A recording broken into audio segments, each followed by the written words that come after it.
the show that? Oh, God. Oh, gross. Gross. Gross.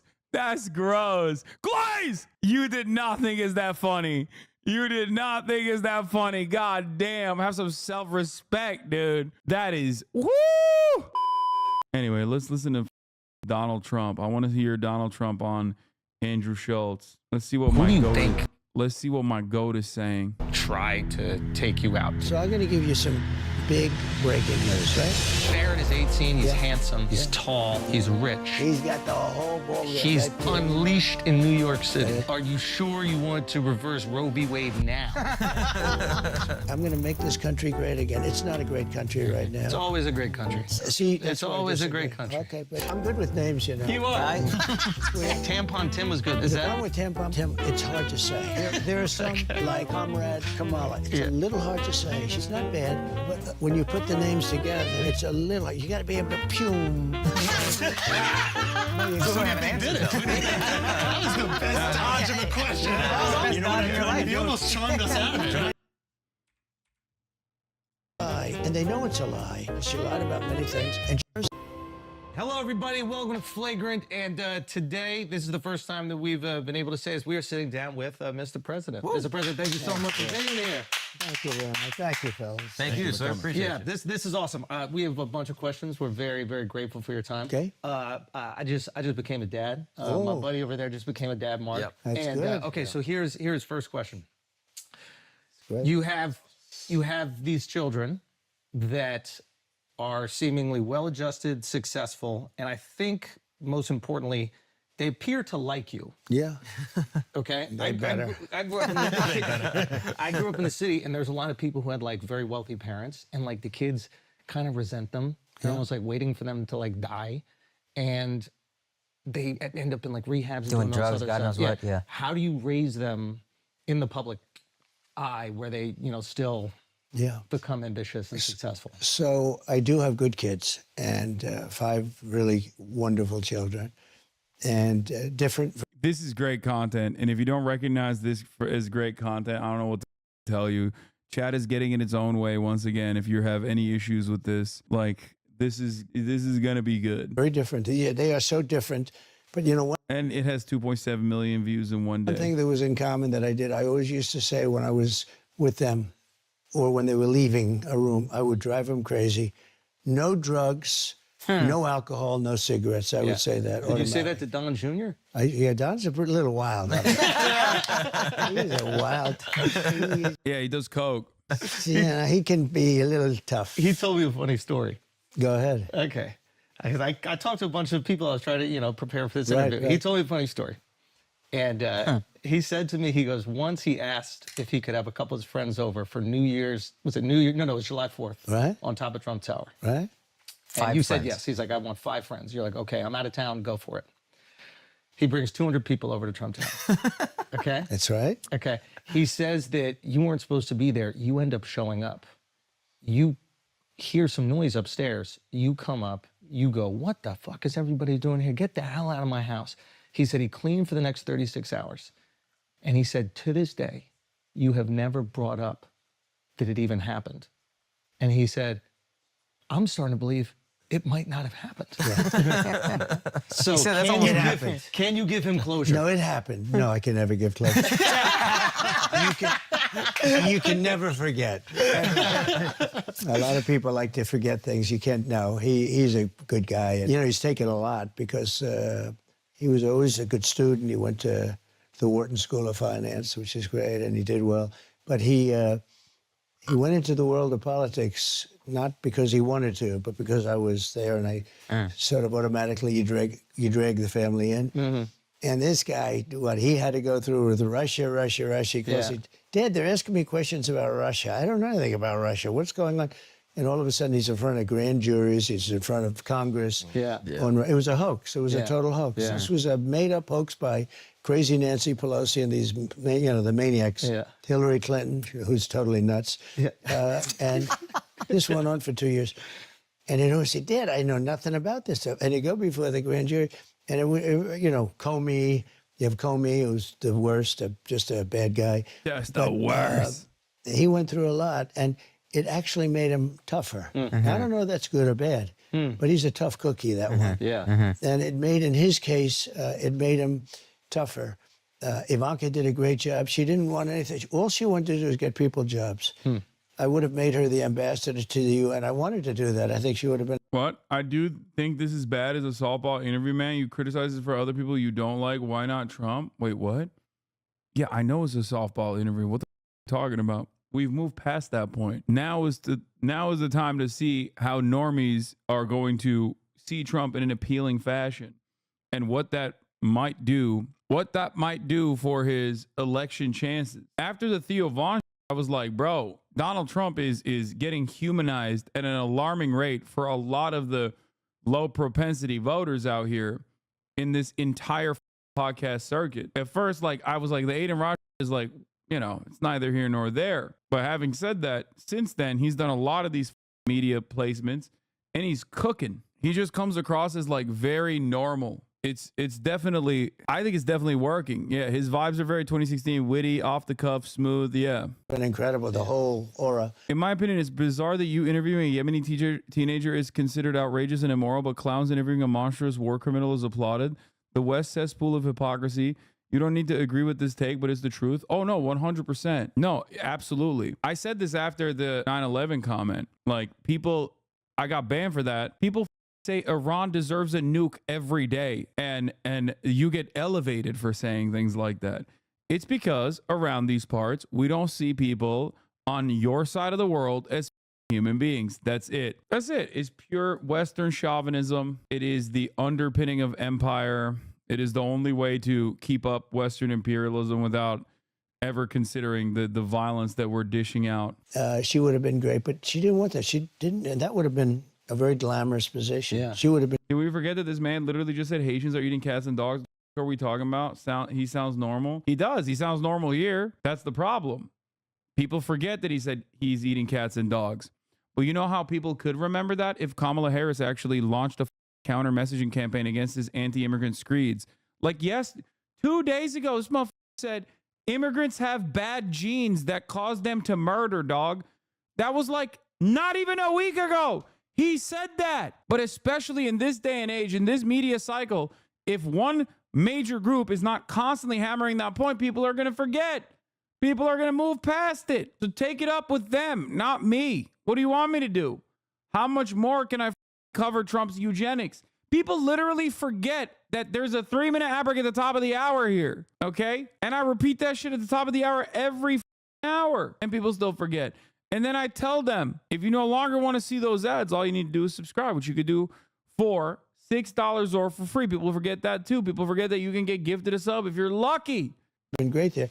Surely in the interest of impartiality towards candidates, you would consider watching Kamala Howard Stern interview in full after this? Probably not. The less I watch Kamala Harris, the better it is for her chances, at least in this community. The more I watch Donald Trump, the better it is for Kamala Harris's chances in this community. Because when I watch Donald Trump, I'm going to shit on him.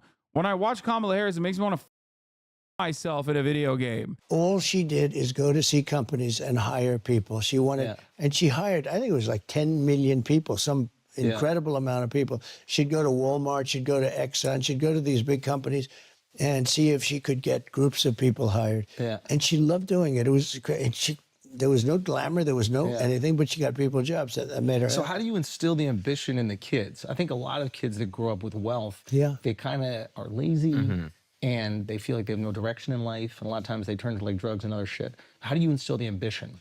Well, I've seen a lot of wealthy families where the kids are mostly don't work out too well. Some don't turn out to be bad kids, but they end up hating the father, or the father maybe wanted them in business. I mean, I have one father that's very competitive with his son. He's if the son were more successful than him, he would hate it. He would be unhappy.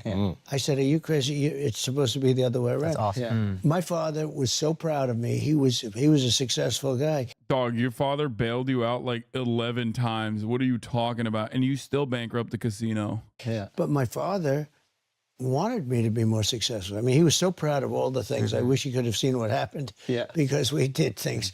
But he was, he's just a proud father. What do you think? And I, and I most proud of you? think most fathers are that way. I hope that. But I've known many fathers that are very successful. And they, you know, they that didn't want that broke up over their son's success. If, in the few cases where the son was more successful, which was very seldom, actually, it's very seldom. You take people like in sports, because in sports you see it, because it's a microcosm of life, but it's quicker. And you'll take like the greatest golfers, and they'll have a son, and he'll be really good as a young, but they never supersede, almost, I can't think of any, they never supersede the father in terms of success. And in sports generally, baseball, you can go to a lot of different sports. And it really is a sort of a microcosm of life. But with life, it takes a lot longer to find out the end Come to result. fruition. Yeah. I'm sorry to interrupt you, but we said you're a great father up top. First thing you say is, I've got great kids. You didn't take credit. And then your entire... Glaze! Oh my God, bro. Take his out of your mouth. Take his out of your mouth. Oh my God. Wipe the cum off. Wipe the cum off before you speak. Holy dude. Oh my God. Oh my God. Glaze! answer. And I thought this was really cool. Your entire answer is about how great your kids are. That was a very cool thing. Thank you. That's very nice. I think I like... Ah! Oh, that's so bad. That's so bad. Bro. That is... Woo! Woo, buddy. Kissing to you. I think That's genuine. I think he's right. And by the way, congratulations. I hear your show is like is crazy monster success. We're doing pretty good. We're very we're interviewing presidents. It's really good. And right in the middle of a campaign with only 29 days to go. Yeah. And you're taking up time. Don't you feel Just to talk about your family. Yeah, we're just complimenting you know what it is? It's a different world out there. You guys and some others. Yeah. We had the standard television stuff for many years, and that's still, I think it's underrated now. I think it's still very important. But, but there's a whole new thing. Elon interviewed me on something. Yeah. And I think they said 275 million hits or listens. That's a lot of people. That was a record. That's a nation. Yeah. But it's a whole new, different way of Can I ask you a question getting the word out, right? About Elon specifically, is he your favorite African-American? He's a piece of work, I'll tell you. He's a great guy. Yeah. He's obviously a brilliant guy. Yeah. I mean, when I saw the rocket engines come back, I said, what is that? Like a couple of years ago, you've never seen rockets go up and then they crash into the water. Yeah. And I see the engines are coming back and they're landing. It's unbelievable. They're landing. Dude, there's nothing that reminds me that I'm just like not living in the same plane of existence as these people than like the relentless Elon glazing. Every time I hear people talk about him on like these terms, I'm just like, we are not on the same planet, dude. We just straight up are living in alternative realities, I think. I'm in a parallel universe. Like, it doesn't make any sense, dude. Donald Trump himself has made fun of Elon. One of his greatest banger quotes was like, Elon would come to my White House and suck me off. Like, is Elon your favorite African-American? Is like, yeah, sure. Haha, it's funny. Okay. I've heard it a million times over. It's neither here nor there. But like, when they just start talking about how brilliant he is, I'm like, how? Like, there's no way you have to believe this. Like, there's no way you can believe this, right? Like, it just, oh my God. It makes no sense. I hate that more than like thinking that Donald Trump is a good dad. And they land on a raft in the middle of the ocean someplace with a little dot, and they land right on the top of the spot. And my wife can't parallel park. I know. It's most people can't. But no, he's great. But he's got a great heart. He was with me, as you know, on the other night. Yeah. And we were honoring a man who got killed at a rally, Corey, firefighter, great guy. And it was a beautiful evening. But Elon went out, and he loved the crowd. He loves the country. Yeah. And he's picked a side. A lot of people don't want to pick a side. I have a lot of people that are big supporters of me. Yeah. But they won't go all out. They can't. They're scared. Quite. There's a cost. Scared. Yeah. There's a cost. Yeah. Yeah, totally. Major cost for being a supporter of the guy who was the former president. This is straight up fake victimhood nonsense that right-wingers ran on for so goddamn long, dude. It's the same. They did this in like 2016. Oh, we're the silent majority. It's like, you are not silent, okay? You should be. And you are not the majority either. Yeah, this is also a good point. Trump admitting that there's a social cost to siding with him is pretty funny. Yeah, it just basically says like, it basically shows that he understands that he is like a repulsive individual in the eyes of many. I guess he sees that. He's a room reader, you know? There is a cost, but there's also a liability. I mean, you know, some people, I respect it a lot when this guy was up there doing jumping jacks. You got to vote for Trump. You got to vote He for was jumping high. Yeah. He was jumping high. He looked You know quite what? African. When he jumped, he's in good shape. Oh, God. I'm looking at his waist. I'm saying, wait a minute, does he work out or something? But he really, and he had a great time. And you know, he's Wait, what? Trump saw his waist and said, does he work out or something? Oh my God. He did not think that. We saw the photos, dog. You can't lie. You look grossed out. He looked utterly repulsive. he's not out that much. He's probably No. maybe a little. Would you say he's a little recluse? Get out of our country, you Turkish bum. I can hear it now and again. Trump champ. Please do not ban this guy, mods. I love this guy. They're just begging for a chance to be racist, begging. Yeah. Donald Trump is so intensely disliked. How does it make you feel that you're orange baboon of a candidate? Donald Trump aside, because he's like somewhat charismatic and can be funny and human at times, even though he's a charlatan and a psychopath. His supporters, his diehard supporters, are some of the most clueless, delusional, angry, monstrous pieces of in every village, town, municipality, state. You know when a Trump supporter is coming, okay? They stink. They got this scent on them. They're just walking around angry all the time. Half the time they're imagining that there's like pedophiles around, even though they're not wrong. There is a pedophile there. It's usually the Trump supporter. It's just gross. Y'all are gross. How does that make you feel? That anger and resentment that you have towards the liberal elites that have ruined your life. Like, you're ruining your life, man. Go take a shower. Take the ugly ass Trump merch off. Take it off your body. Be normal. Stop reading on Facebook. Integrate yourself back into normal society, please. Jesus, Lord, mercy. Nasty ass motherfucker in a parallel universe. It's moments like the Elon Musk jump that remind me that these people are just so brain broken. Like when Elon Musk was jumping up and down and people were posting about him on Twitter, like, he's so sexy. He's so cool. I was like, damn, dude, these people have like deluded themselves so goddamn hard. They've deluded themselves so goddamn hard. They're just like looking at something that you normally with your lizard brain could react to in a certain way. Like everyone sees that and they're like, what? Ew, what are you doing? What are you, a child? Meanwhile, these guys are like, nah, he's sick. I ain't going nowhere. I ain't going nowhere. Friendly reminder. Elon Musk has blocked this link from being shown. They're like, yo, Trump. Trump is like, I saw. I was like, damn, do you work out? No, he did not think that at the moment. What a dork, dude. What a loser he is. Reclusive, possibly. Yeah. He's also busy. He's got like 5 different he's very companies. busy and maybe a little reclusive. Yeah. But he had the greatest time. He was saying, look at these people.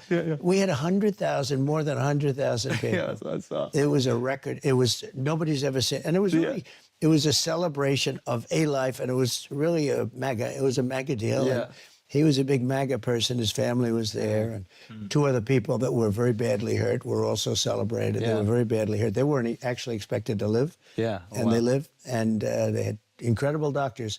Some of those country doctors are better than the big doctors that we spend a lot of money on. And they don't do as good. I will tell you right now. I don't want to knock anybody, but those country doctors saved 2 people because I was told that 3 would... No, think of that. 3 would be in trouble. And 3 were going to, now Corey immediately, but the other 2 were so bad that they thought they wouldn't make it. Yeah. And those country doctors, they pulled them together. They did a great job. Okay, so you're going back into this place where, you know, there was this assassination attempt. You can also tell, like, again, his resentment for anyone that doesn't immediately live in New York or Miami, Florida is so apparent. He's like, those country doctors, you know, they're veterinarians, basically. They're working on animals for the most part. He is such a elitist, dude. They hit you. Headshot. Yeah. You survive. That, like, Straight up. Imagine Kamala Harris saying some shit like that, bro. Oh my God. Oh my God. They would be, oh, they'd be like, wow, Kamala Harris, bi-coastal elitist, talking about how country doctors can't. There'd be like a Republican TikTok campaign of like every anti-vaxxer nurse across the planet, every anti-vaxxer nurse across the continental United States doing TikTok dances being like, country girls make do, country doctors make do. Yeah. It was not a good feeling. Yeah. Yeah. Are you Your looks scared? better, by the way. No, I'm not scared. You know, I have an attitude. It's interesting. It's sort of, it is what it is. Does that make any sense to you guys? You know, you do what you have to do. I felt it was important to go back. A lot of people, I guess, agreed with me because it was over 100. I think they said 108,000 people in the end. That's a lot of people. Super Bowl. And I had no guitar. You know, if you have a guitar, it's easy. When you don't have a guitar, You said Qatar. Yeah, me too. I have guitar. I do have that. They like me very much, but I don't have a guitar. Yeah, you have the right? guitar. Yes. So anyway, but that was an amazing. It was amazing. I mean, I like it when somebody like Elon, who has a lot to lose, is willing to do what's right. Yeah. Some people know it's right to do, and I'm not just talking about endorsements and all, but they don't want to do things because they're. They don't want it to cost them opportunities the word in is the future. they want to be politically correct, and Yeah. actually they're doing a bad thing. I think for themselves and for a lot of people they may represent. Okay, opening line when you walk out there. So Right. good. I mean, I amazing. was wondering what you were going to say, and as a comedian, you can seize the moment. Yeah, And he was a hell of a comedian, by the way. I appreciate That's that. what the word is. I would guess. So I hear you. I don't go, watch. I hear, I see the video, and you go up there and you go, as I was saying. Right. Crowd goes fucking berserk, or what? They went, I would say, crazy. Yeah, yeah. And I wasn't Biggest sure. pop you've so- experienced. Yeah, I'll tell you how, you have this as a comedian or even not as a comedian, just when you make a speech or you make some very serious statement. Yeah. So we're at a very serious and somber thing Event, because yeah. we're celebrating a life that is no longer with us. And I wasn't sure whether or not that thing, I had it in my mind for a long time. Once I said I'm going back, which I wanted to go back immediately, I wanted to actually finish my speech, okay? When I got up, I said, let me finish my speech. But I'm surrounded by like 8 very No, you didn't. You said, where are my shoes? I need my shoes. large, strong Yeah. men and a very wonderful woman. You saw that. Yeah, Kate. yeah. But I'm surrounded by guys. They said, "Sir, no way, go." And I have blood pouring down. But I really wanted to finish my speech. I said, I think I had like 50,000. I had a lot of people there. Yeah. And when I went down, it was sort of like embarrassed. I said, I went down in front of all these people. That was my first thing. I don't want to be embarrassed. You were but I embarrassed that wanted you to. went down after being shot in the head? Well, you weren't exactly sure what the hell was happening at first, Yeah. But also, you came back up with the fist I raise. did. That's one of the hardest I pictures. did, but I was also, Did you hear them? Glaze. Oh my God. Oh my God, bro. Jesus Christ. Every time this man speaks, oh my God. It was one of the hardest pictures, bro. It was one of the hardest pictures, bro. I swear. God damn. How is he outflanking Andrew on this? That's his specialty. That's crazy that you go on Flagrant and you are outflanking Andrew Schulz on glazing the guest, no matter who it is. That's crazy. Say he's down, or were you just So like? when I got hit, I assume that it's funny. Is it? When I was down there, it is sort of strange. I guess now it's a little bit, we can smile a little bit, but not really, because the 3 guys, 1 killed, Of course. 2 very What a badly. dick. Yeah. But when I went down, I had total realization. It wasn't a surreal. They talked about a surreal. That could be a surreal experience, like when something happens, some traumatic thing happens. People they lose focus. They have no idea where they are. I've heard many people where that happens. Something. Okay, I don't, My son Don told me actually. He's a I'm bored of the assassination story. All right, move great on. shooter. So is Eric. They're great shooters. They're like better than Scratch. Okay, if you use Yeah. And they say it's amazing because it was 130 yards. To me, that sounds like far away, but it's not. For shooting, it's not. He said that would be like sinking a 1-foot putt. for just a decent shooter. Wow. And I don't know if you guys are shooters, but they said if you're a shooter, it's almost impossible to miss. It's that close. It's really considered that close. I mean, 300, 400, 500 yards is very doable, but this is supposed to be very close. And so he said, I think Don became more religious, actually. You want to know that had a Yeah, okay, dude. Sure, bud. big impact. He said it's impossible. The doctor, actually, when I got to the hospital, they were fantastic, Butler Hospital. I get there, and the doctor greeted me, and he looked at me and looked it over. He said, "You are the luckiest man I've ever met." Wow. He said, "You should immediately go out and buy a lotto ticket." Can you imagine? He's telling me to buy a lotto ticket. There's blood all over the place. Yeah. And he said, I've been doing this for 25 years. He said, "I've never seen a thing like this." Wow. Because it's just, just whacked it. But it was something that was, relatively not so bad compared to what could have happened. So I feel very lucky. It was an amazing experience, a horrible experience in most ways. In some ways, it was beautiful because I was somehow, I hopefully, Corey's protected too, who's the firefighter, and he's in a good place, maybe a better place than we're in Hopefully, here, yeah. because this world is a little bit on the tough side. But it was an amazing experience. Do you feel like a increase in your spirituality after something like Well, this? maybe, especially when I'm hearing from people that do shoot and are good at it, that it was almost impossible to miss from, like a 1 foot putt. You start to very believe. hard. You got to miss it. That's a bad putt, right? Yeah. He equated it to a 1 foot putt. When they say that, I say, wow, that's so, you're saying, they said a bad shooter would hit you from that distance 100% of the time. Wow. That's pretty bad. Yeah. And here I am. We're doing this wonderful interview with 4 geniuses that are hot as pistols, right? Good hair on this guy. Likewise, sir. Pretty good stuff you got. So anyway, but here we are. Who do you think tried to take you out? So I'm going to give you some big breaking news, right?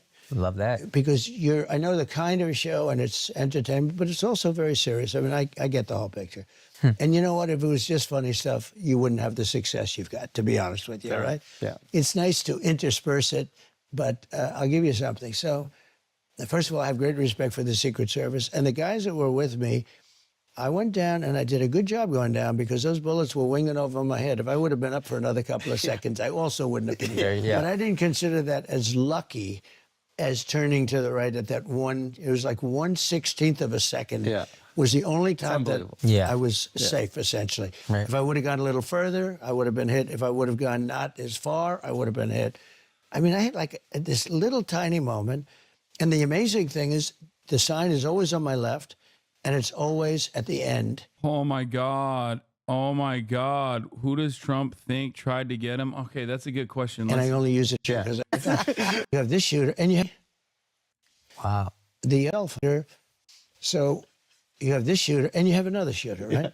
So this shooter had 3 or so cell phones. The FBI. You know what's really funny? Under normal circumstances, the primary victim is probably one of the more knowledgeable people that you can go to ask about like additional information that you might not have been privy to.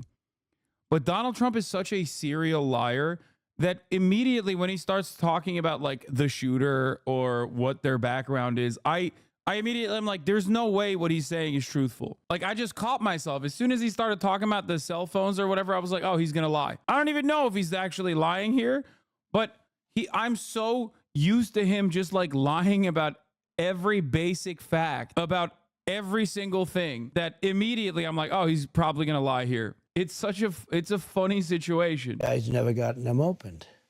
Wow. The other shooter, 3 apps, they call them. And I believe they were foreign-based apps, from what I understand. What, probably Telegram. Yeah, he was in Ukraine. Oh, wow. They haven't opened them, and they're foreign-based. And, you hear all about Iran, because I was rough with Iran, but I want to see Iran do great. Yeah. But I want to stop all the killing and all this. And I was rough on Iran, and they supposedly have a hit on me. In fact, I think it takes great courage for you people to be interviewing me, because it could be now, you know. Yeah. They could Well, we be didn't know right that now. before we got in here. No, if before. you would have known that, you might not have done this. Yeah, exactly. In fact, this is a good way of me getting the interview to be shorter. All of a sudden, he's going to say, you know, okay, that's it. Thank you very much, ladies and gentlemen. Go It's see been a my great daughter. show. Anyway, they have 3 apps, and foreign-based, 2 of them, maybe 3 of them are foreign-based. They haven't Wow. opened them yet. Why wouldn't you open them when you hear about Iran or when you hear about, you know, foreign? Then the other one had 6 cell phones, and they haven't opened. Now, you know, it's very hard to open a cell phone. Only Apple can do it in theory, unless you have somebody. But they had no problem getting the J6 people's cell phones open. They opened their cell phones very quickly. You know, we have 2 countries in a way. What's happening here is very bad. It's very dangerous. We almost had one, because I had the greatest economy in the history of our country, and people were coming together. We almost had one, but we really do have 2 right now, and it's a shame, because I think we'll get them together. Success will bring us together, but they should get those phones opened. And, you know, when there's an assassination attempt on a former president who's now, I'm proud to say, leading in all the polls against the Democrat, I don't know which one is running. You know, you don't know what the hell's going on. I'm the only one that had to run against 2. I run against 2 Democrats, but this is a first. We create a lot of firsts. Usually you run against somebody. Here I run. I had the debate. I was way up on him. Yeah. And then they say, oh, let's put this is like with Dana White, a fighter. So you're fighting, and the one guy's getting killed. And they say, oh, that's okay. Let's put in another fighter him in. to finish it off, okay? Yeah. And you're fighting. You say, hey, wait a minute, I have a brand new fighter in here. WWE. I spent $150 million on beating Biden, and then all of a sudden I hear that they're going to overthrow him. It was a coup. I mean, it really was. But I would like them to open up these apps and find out what's in there. And so he had six cell phones. Who has 6 cell phones? Having 6 cell phones is weird. I have cell phones. If I ever have 2, it's like a lot. Yeah. He had 6 cell phones. Why does he have them? And why haven't they opened up those cell phones? So if you had to And guess, it's different. You know, if you're a drug dealer, I think it's terrible in many ways, but I guess from another standpoint, Apple, the primary group, people buy those phones because they will never open them for any reason. But they got them open on J6. You know, they opened up their phones, but they don't open. And this is big stuff. This is an assassination attempt, and it could involve other countries. There was that San Bernardino shooter that they hacked. The FBI was able to hack into the phone. Apple didn't give it up, but they were able There to are hack in. some people in the world, very few, that have an ability to sometimes be able to hack in. Got it. Very rarely, actually. Yeah. It's an amazing thing when you think that with all the genius, you almost can't do it. But Apple has a key, and the key is open. I mean, they can do it immediately. Yeah. But they don't do it, and they don't do it, and that's one of the reasons that, like, I hate to say it, drug lords feel very confident that they'll never be exposed, and they use their cell phones, their Apple phones, and maybe it's that way lords. with other companies. I don't know. They have Samsung, they have other companies, but it's very hard. Apple's very strong on that. But when it comes to the assassination of a president, leading candidate, former president, all that, I think the rules have to go out, and they have to open those things, and they have to find out. And In terms of national some security, people would you say think you have this. to either punish Apple or you have to get somebody that can do it. But in terms of national security, so the one guy has 6 phones, lots of messages to people. Who are those people he's calling when he's hiding behind a bush? so if you had to guess, I'm sure obviously you've thought about this a lot. It's an assassination attempt. If you had to guess, who do you think is responsible? These are great questions. What the hell? Okay, reverse glaze. Okay, he got what he wanted. Trump is so good at making you feel important. He's so good at, like, on these interviews, like, you understand, he is a glad handler. No, it's not No, 100%, dude. He always does this. Dude. He is a con man through and through. This is con man behavior. Okay. He is a narcissistic con man, and he is so good after years and years of wheeling and dealing. He's so bad at business, but he's very good at just, like, oh, these questions, they're so good. He did this with, like, Theo Vaughn too. You know? Yeah, what are we talking about? He conned a nation, dude. That's peak. Okay. And he still continues to do so. I'm sorry. If you think that he is not a successful con man, I don't know what to tell you.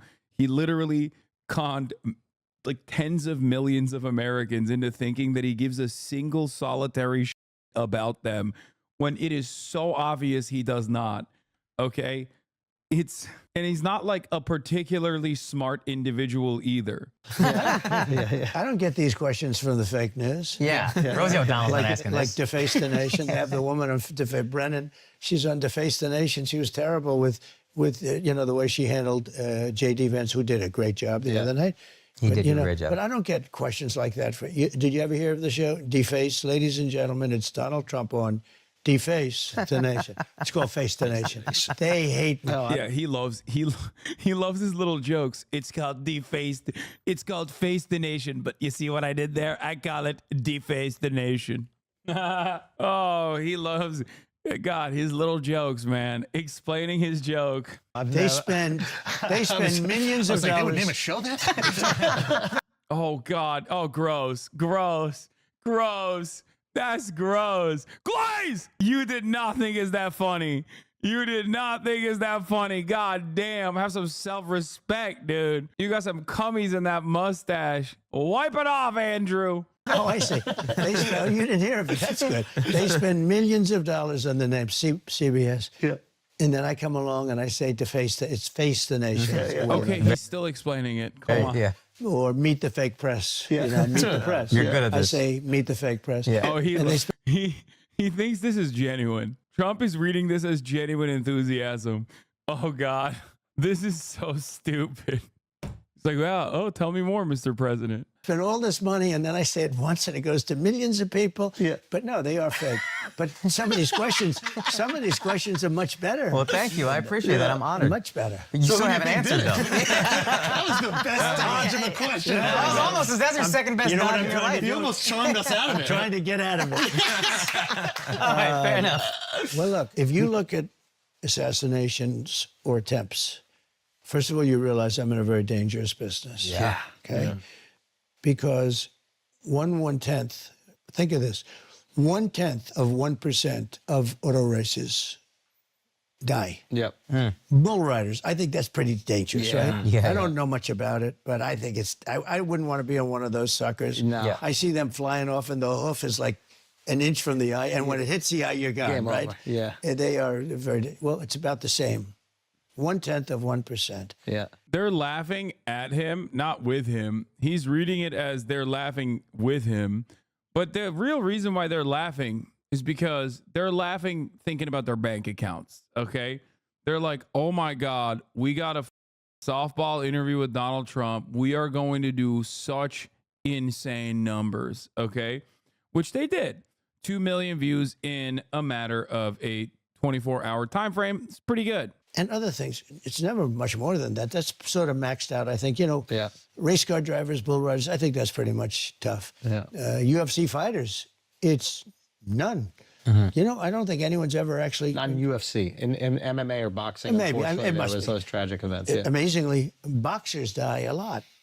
But UFC, Dana tells me it's a safe sport. I say, to me, it's much rougher. But, it's pretty amazing. They've never, in UFC, they've never lost. And they run a great operation. Nobody's died. But with presidents, it's like a substantial percentage. Way higher than we When realized. you look at Lincoln and Kennedy and this and that. I mean, attempts, you go Reagan. through McKinley. Yep. Garfield. You look at a lot of people. I'm in Yeah. a very dangerous Dangerous business. profession. Yeah. Yeah. I call it a profession. Yes. Yeah. I'm in a dangerous profession. I like that. I'm sitting with you guys. You have a very nice, safe life. Me? Yeah. So, no, if you said 5%. I think he called us soft. No, Yeah, but think I'm fine of with it. that. Yeah, but think of it. 5%. Yeah. That's a lot. That's high. That's a lot. And I think even the attempts is something like Attempts? 25% Yeah. of attempts presidents have is had getting attempt. into really crazy. numbers. So people don't think of that. You run and you see, and then you win, and you're down Pennsylvania. You're looking at everything. So you're in a That's the danger dangerous starts. profession. Yeah. And so it's one of those things. I was saying before, though, that, I do a thing called a weave. Yeah. And there are those that are fair that say, this guy is so genius. And then others would say, oh, he rambled. I don't ramble. If I start a story, what you do is you weave things and you do it. You have to have certain things. You need an extraordinary memory because you have to come back to where you started. Yes. You always, a weave is only good They if don't you give you come credit back. for that. Yeah, it's true. That you could go all the way over here and then I get can back. go so far here or there, and I can come back to exactly where I started. Now, someday when you don't come back to where you started, You're Biden. then you say, no, but the weave is the way. When you're telling like a story, I was telling a story at a rally the other day in front of thousands of people, and I started off, and then You were weaving them up. something in the story, I actually mentioned Air Force One. It was Air Force One was there, so I mentioned Air Force One, and then I said how I got $1.6 billion off the price of Air Force One. So, but then you have to come back to the story. Where was Air Force One taking you? As So anyway, I do a weave. I call it the weave. And some people think it's so genius, but the bad people, what they say is, you know, he was rambling. Yeah. It's not a ramble. There's no rambling. This is a with it. weave. This is a weave. I call it the weave. Good name. I'm not sure. That's another name. We had fake news. Yeah, We came up yeah. with lots of names. Yeah. But the weave is, I love my think we little should make the name. weave a part of that stable. Yeah, you really weaved right answering my question twice. That's brilliant. So 'Cause I don't even want to know the answer anymore. Yeah, I'm not trying to keep weaving. I lost interest. We'll weave back. Let's weave back to his question. Because this is where it started. So I'm not gonna lie, I don't even think he's dodging the question expertly. I think that's just how his brain works. I don't even think he's like demonstrating expertise. I think he's just a rambler. Dude, nah, you just can't comprehend the weave. Dude, dude, listen. I am reminded of the time when Trump did a Michigan rally, which was supposed to be a town hall with Sarah Sanders, and a UAW worker came on stage. This was a couple weeks ago. UAW worker very clearly asked a question that is a layup for Donald Trump. Mr. Trump, how will you help the auto industry? Mr. Trump's answer, like right out the gate, was nuclear warming, nuclear war. There is no discernible, decipherable reason for why Donald Trump dodged that question. He wasn't weaving.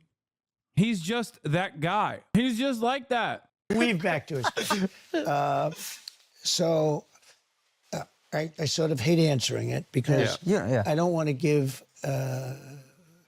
any false identities. I don't want to do anything having to do with creating You literally explain it in the same way, right? proliferation, which is a very big problem, bigger problem than global warming, a much bigger problem than global warming in terms of the real world. That would be a great thing. But just No, insane how his mind works. Of justice. And you know exactly how his mind Father's works devil. because there's zero filter. And when I say zero filter, I don't mean like Trump is a truth teller, like he's unfiltered. I mean literally he does not process what is coming out. Like words, it's like a word cloud. Donald Trump is literally like a word cloud machine. Okay? He's just like, smart. I am smart. I read books. Cognitive ability. I'm the best. Russia is good, but also bad. Who cares? Do you read your recent brief? I do. I read a lot. I wasn't a baby, dude. It's the same mic, but a different condenser. That's it. God damn. Shut up, chat. Something that isn't there. You would look at Iran. Iran has an open threat out for me, and that's bad. And Biden, if he were a real president, if he were Back when my boy was broke, now we up. Yep. All the way up. the kind of guy he should be, should say, if anybody shoots a former president who's now the leading candidate, even though he's leading against Democrats, we will bomb that country into oblivion. And it would stop. And that's been said before with some people. You know, there have been people, I won't go into it, but there have been people that have been threatened in another party even. In the same party, it makes sense and probably happens pretty quickly. But in another party, you know, it's hard for them to cross the line. to want to protect me. But it shouldn't be hard. Other people have protected other people. And what you have to inform those people is if they do it, the country will be blown to smithereens. The entire country will be blown to smithereens. And those threats go away, because that's a really bad threat for a country. Forget about me, I'm an individual, but I represent something very important. That's a really terrible threat. So, I mean, there are others that could be in that category. Look, I took in hundreds of billions of dollars from China at a level that no president took in anything I had tariffs on China, took in hundreds of billions of dollars. They're still there. That without me, they wouldn't have those tariffs on.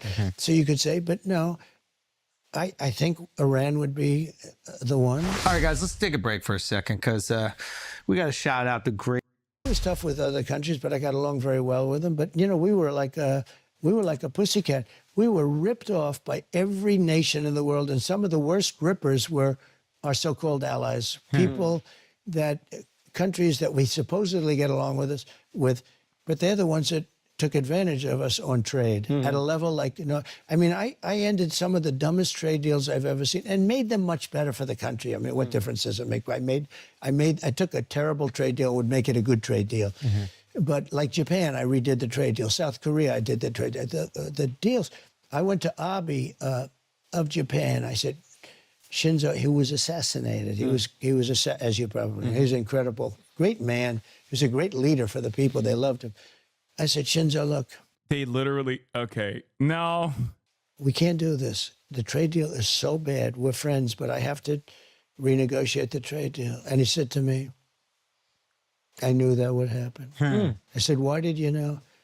Because you. So a lot of people who hate the country they're in to have their country destroyed. Smart sounds like a way to give crime lords sway over the country. Do this or else. What? Can't even tell. When people write like this, I can't tell if it's like a hog or like a Democratic hog. You're right. It's so one-sided. Wow. It's like he said, I knew you'd catch us. But they went through many presidents where Japan was, as an example, they'll send us millions of cars. We're not allowed to send them any. They send us their farm product. We were sending them practically nothing. It was like a one-way. Everything was one way. And by the way, virtually every. China was the worst, but there were many countries almost as bad. The European Union was almost as bad, in my opinion. You know, it sounds nice. Oh, the European Union is so nice. They were ruthless in their trading. And I said to Angela Merkel, how many Chevrolets do we have in the middle of Berlin? Why? I don't believe any. I said, you're right. And yet we take in all of that. We take in Mercedes-Benz and BMW, and we take in all of this Volkswagen. We're taking in all of these millions and millions of cars. I say, how many American cars are in the middle of Munich or Berlin? And the answer is none. And I had things change around. So, you know, you could say, I think that the answer would be, at this moment, Iran.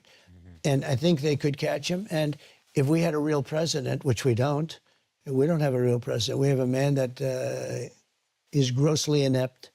And it's very dangerous because these guys are all at the top of their game.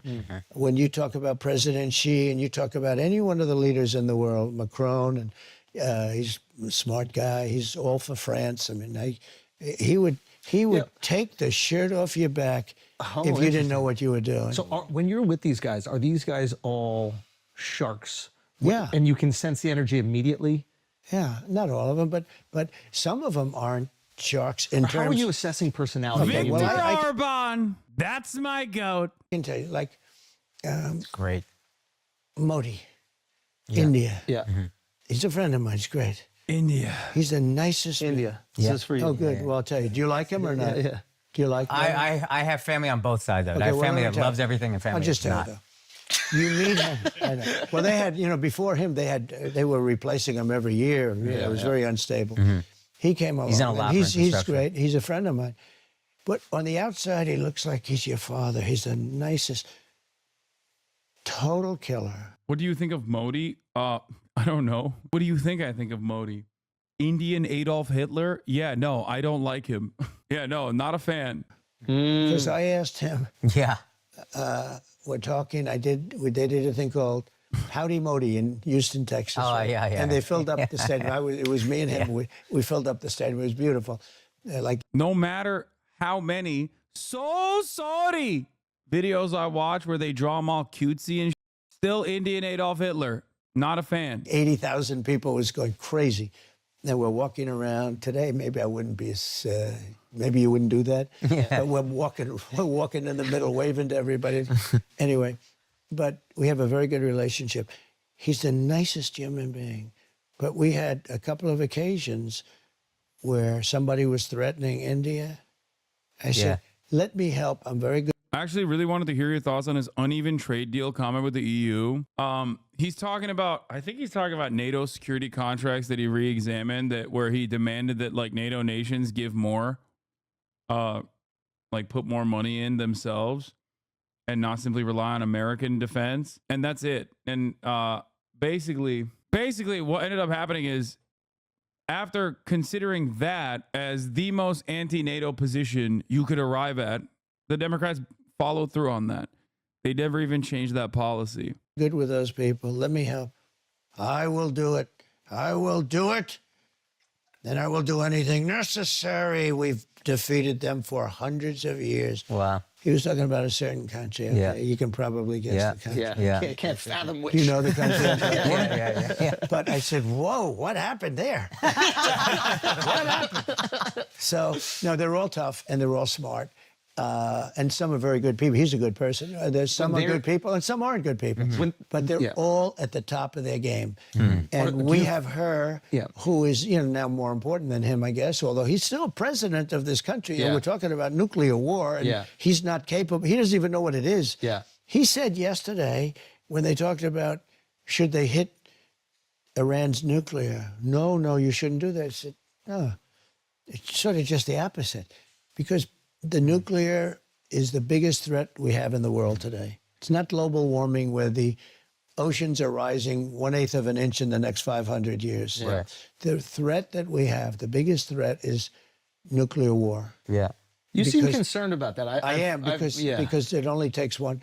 I am. Very true. There are 5 countries now that have capability, and soon they'll have more, and we shouldn't let there be more.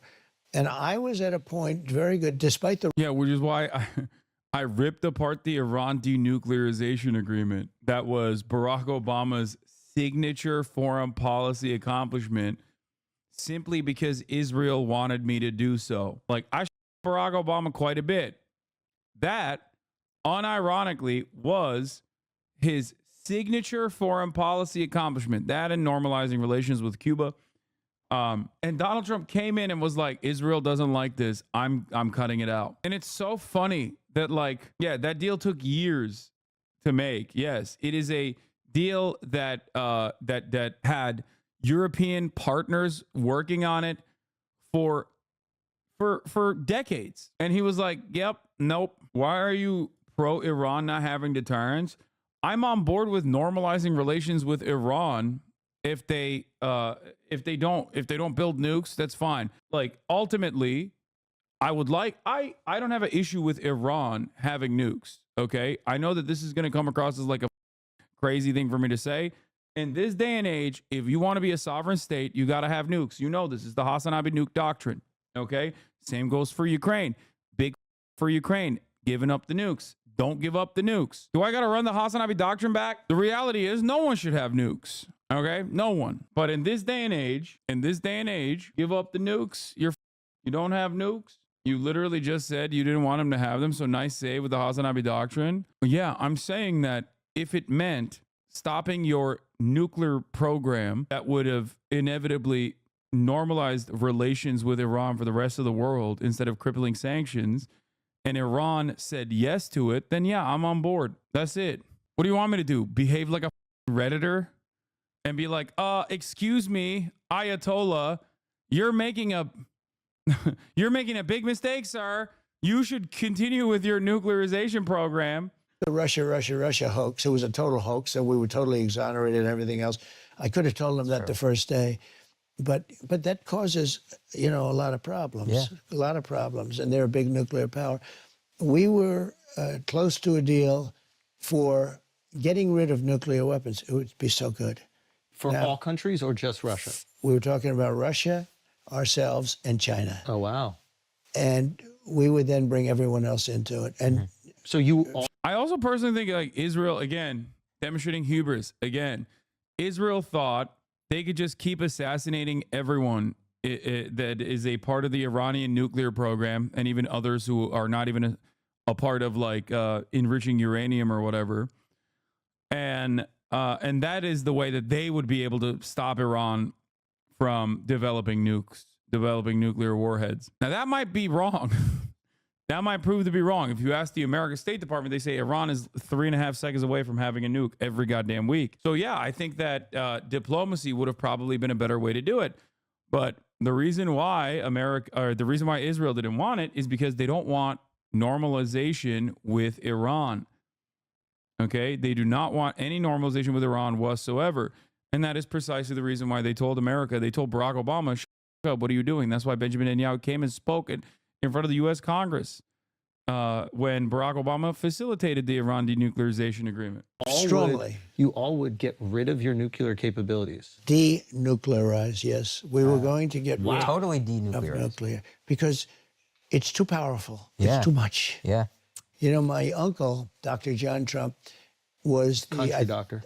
Yeah, Dr. John Trump. Well, he was a nuclear doctor, actually. He was at MIT. He's the longest-serving professor at MIT. He passed away, great guy. He was a brilliant guy, a brilliant scientist.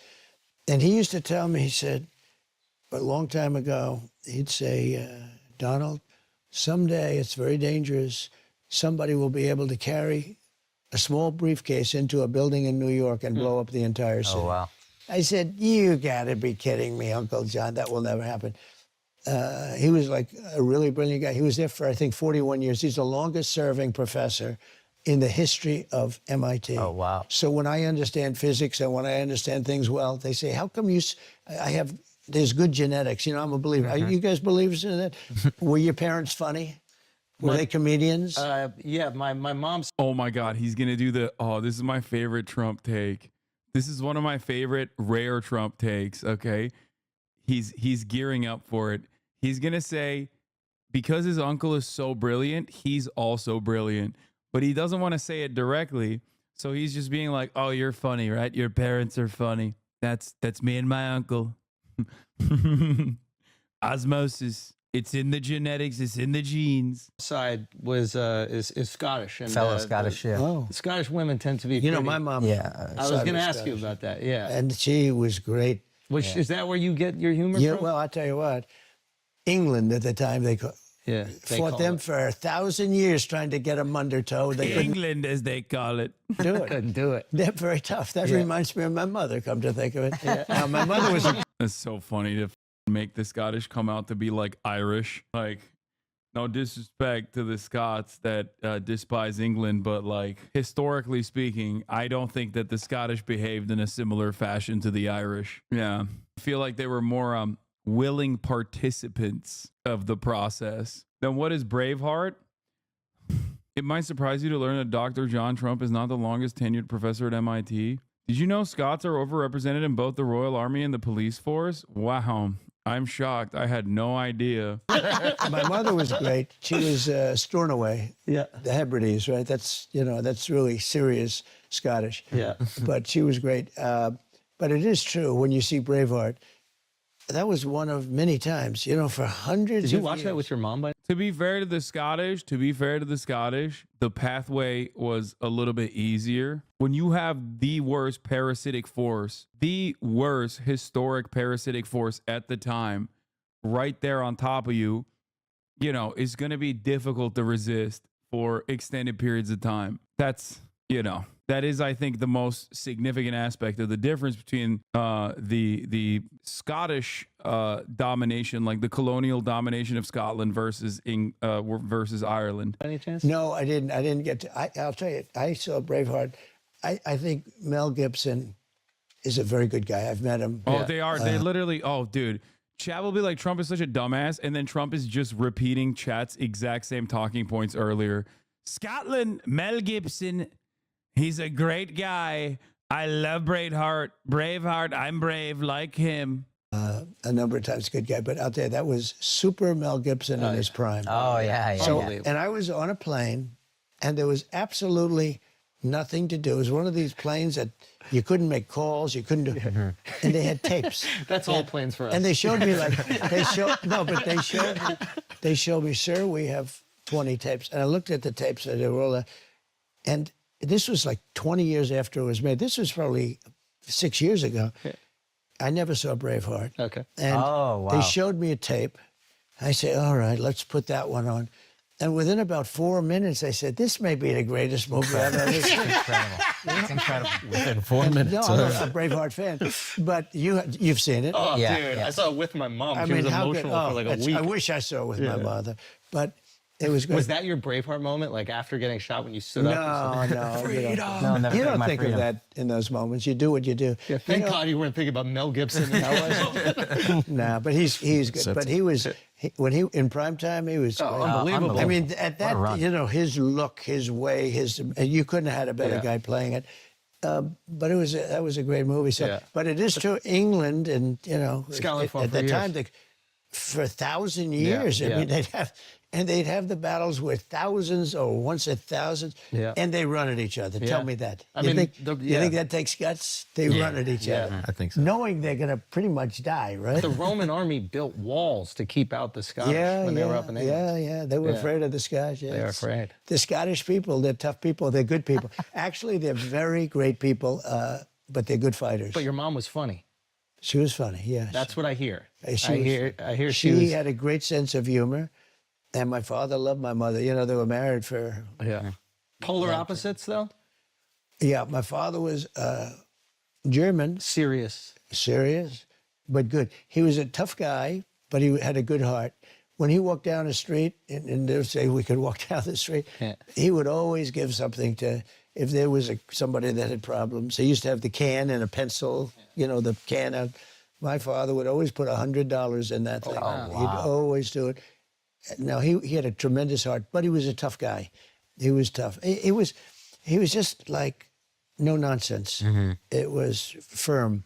My mother was a woman, and I don't know how your mother felt, but she loved the Queen. Don't forget, the Queen was, you know, the Queen was great. Oh, would she have liked? Because the Queen honored me before she died. She Really? honored me as the president. And that's why they killed her. My mother was a woman. Wow. My mother was a woman. Wow, Mr. President. Brilliant. The Queen honored me, so they killed her. So they killed her. They killed her dead. You won't believe it. They don't want the Queen to honor me as president. In Buckingham Palace. And there's nobody that does it like the English. There's nobody that has that, you know, the pomp and ceremony. But my mother would love that. Your mother, so did she feel strong? So what happened to that Scottish revolutionary tendency there? So your mother would have loved the Queen honoring you? My mother was a woman. Dude, he's insane, dude. He's just lost in the sauce. He doesn't know what time it is. He doesn't know there's a 3-minute ad break coming. He doesn't know he could avoid those ads by subscribing. Strongly about like the royalty? or I think they're obsessed with the royal family out there, like in general. your mother would have been. She was really into all the pageantry for sure. My mother was. Yeah. My mother thought the Queen was great. Yeah. She thought the Queen was so wonderful. Some of my family hates the English, though. I will No, be I honest. know. There's some history there. I know. But Yeah. a lot of it's a hard breakup. You know, they tried Yeah. to break up Scotland from Yeah. the rest of the empire, so to speak. Because they got some oil. And it made it by about like a half a point. Yeah. They kept it together, so I hope it stays together. I hope it always stays together. But England, as they say, because it used to be England, but England never could. And they were bigger. Yeah. And they had more people. Yeah. They could never finish it off by capturing Scotland. So Yeah. it's really sort of, They ended up having to marry together. they married. Yeah. They became sort of subsidiaries, right? I guess. Yeah. But it was great. That's interesting with your mother. Guys, that little chunk of this show. Okay, so the humor comes from there, maybe some other things, because I think that's one thing that there's bipartisan support for you is even the people that are like, I don't like that guy, So many ads, bro. Jesus will Christ. go, hey, he's funny though. He says the funny things. Have you heard this before about Yeah, it? I've heard it. It's very disarming humor. Yeah, but in my business, in what I do, if you don't have humor, you won't even survive. Wait, why is that? Because I think you have to have a light side. I see a lot of dark things. I see horrible things. I see things that are bad. I see political things that are hard. I mean, we have a lot of corrupt people in this country, and I see it. And horrible corrupt people. We have people that, you know, I really do. We have, from the inside, we have really bad people, and outside we do, but I think the outside is much. I think it's easier to handle China. If you have a smart president, who knows, some things. If you had who knows how to deal, let's say, Yeah. you're not going to have a problem with Russia. Russia would have never attacked Ukraine if I were president. I used to talk to Putin about it. I got along great with him. They would have never, ever done it. I ended his pipeline, I ended the pipeline called Nord Stream 2. Nobody ever heard of Nord Stream 2. Yeah. I said, Like, I'm an environmentalist. are you building a pipeline going to Europe? Yeah. I said, I don't think so. Yeah. And I told, I got them together. I said, you mean we're defending you from Russia? And Well, don't worry, Biden blew it up. So who's the real anti-pipeline hero now? Remember when everybody was like, Hassan, how dare you say it wasn't Russia? And then there was recent newspaper investigation out of, was it Denmark, that revealed that they actually saw Navy vessels days prior to the mysterious explosion. U.S. Navy vessels that had their transponders off, just venturing around the area.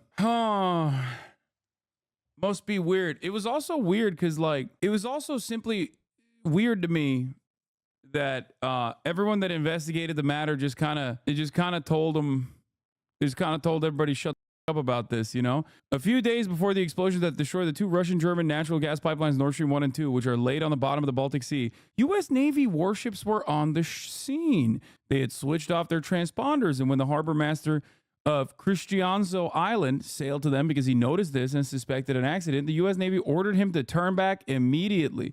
Why would Russia blow up their own pipeline? No, dude. I think there was a nefarious purpose for why they went with that. They were testing the limits of how stupid the American audience is. And honestly, they almost got away with it.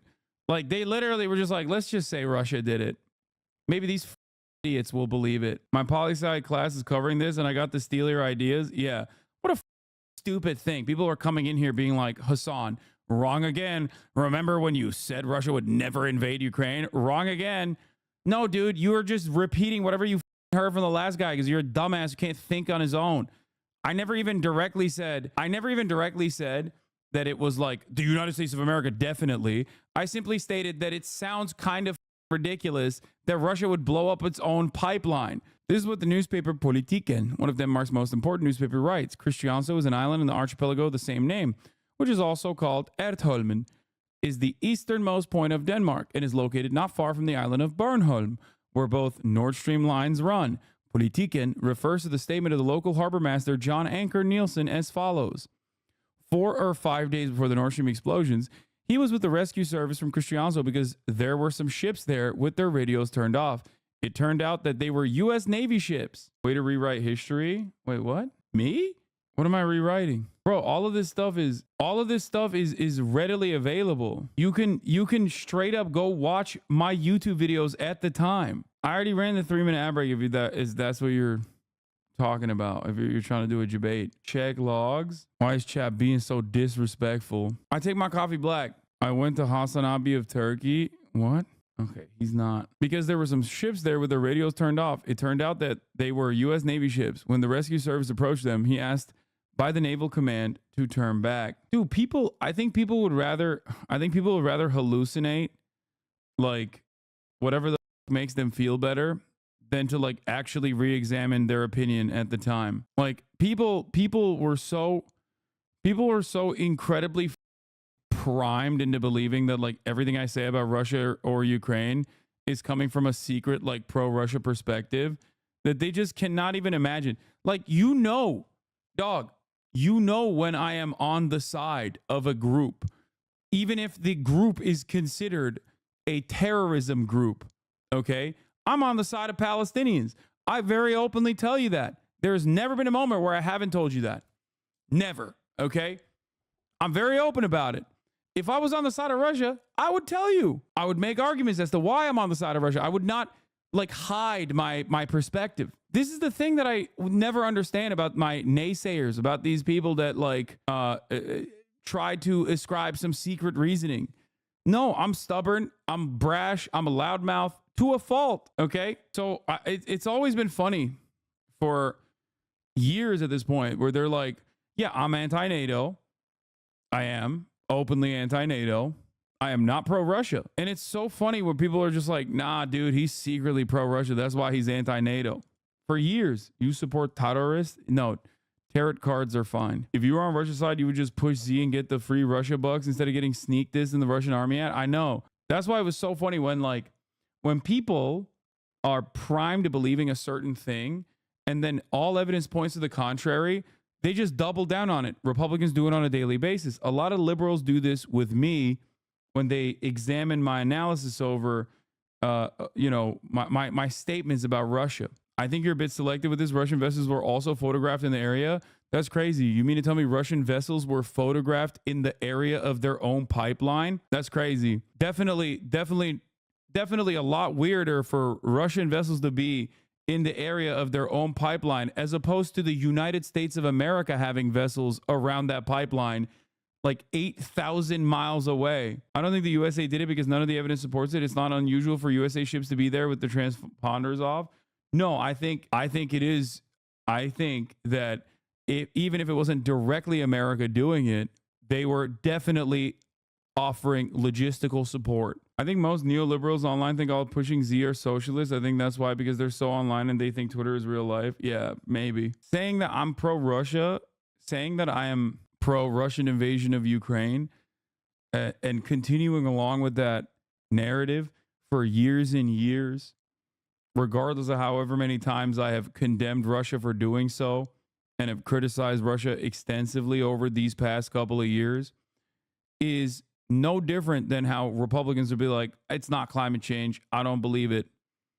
And then when faced with like damning evidence that maybe it is climate change, they just go, okay, weather machines actually. It's no different. You lean on conspiracies and falsehoods to justify the narrative that you were primed, you were justified, or trying to find narratives that prove you right. Found the clip at 140. Denmark's Prime Minister Mette Frederiksen says sabotage is indeed a possibility. We cannot rule it out. It is too early to draw conclusions yet. But this is an extraordinary situation, an unusual situation. And there are 3 leaks.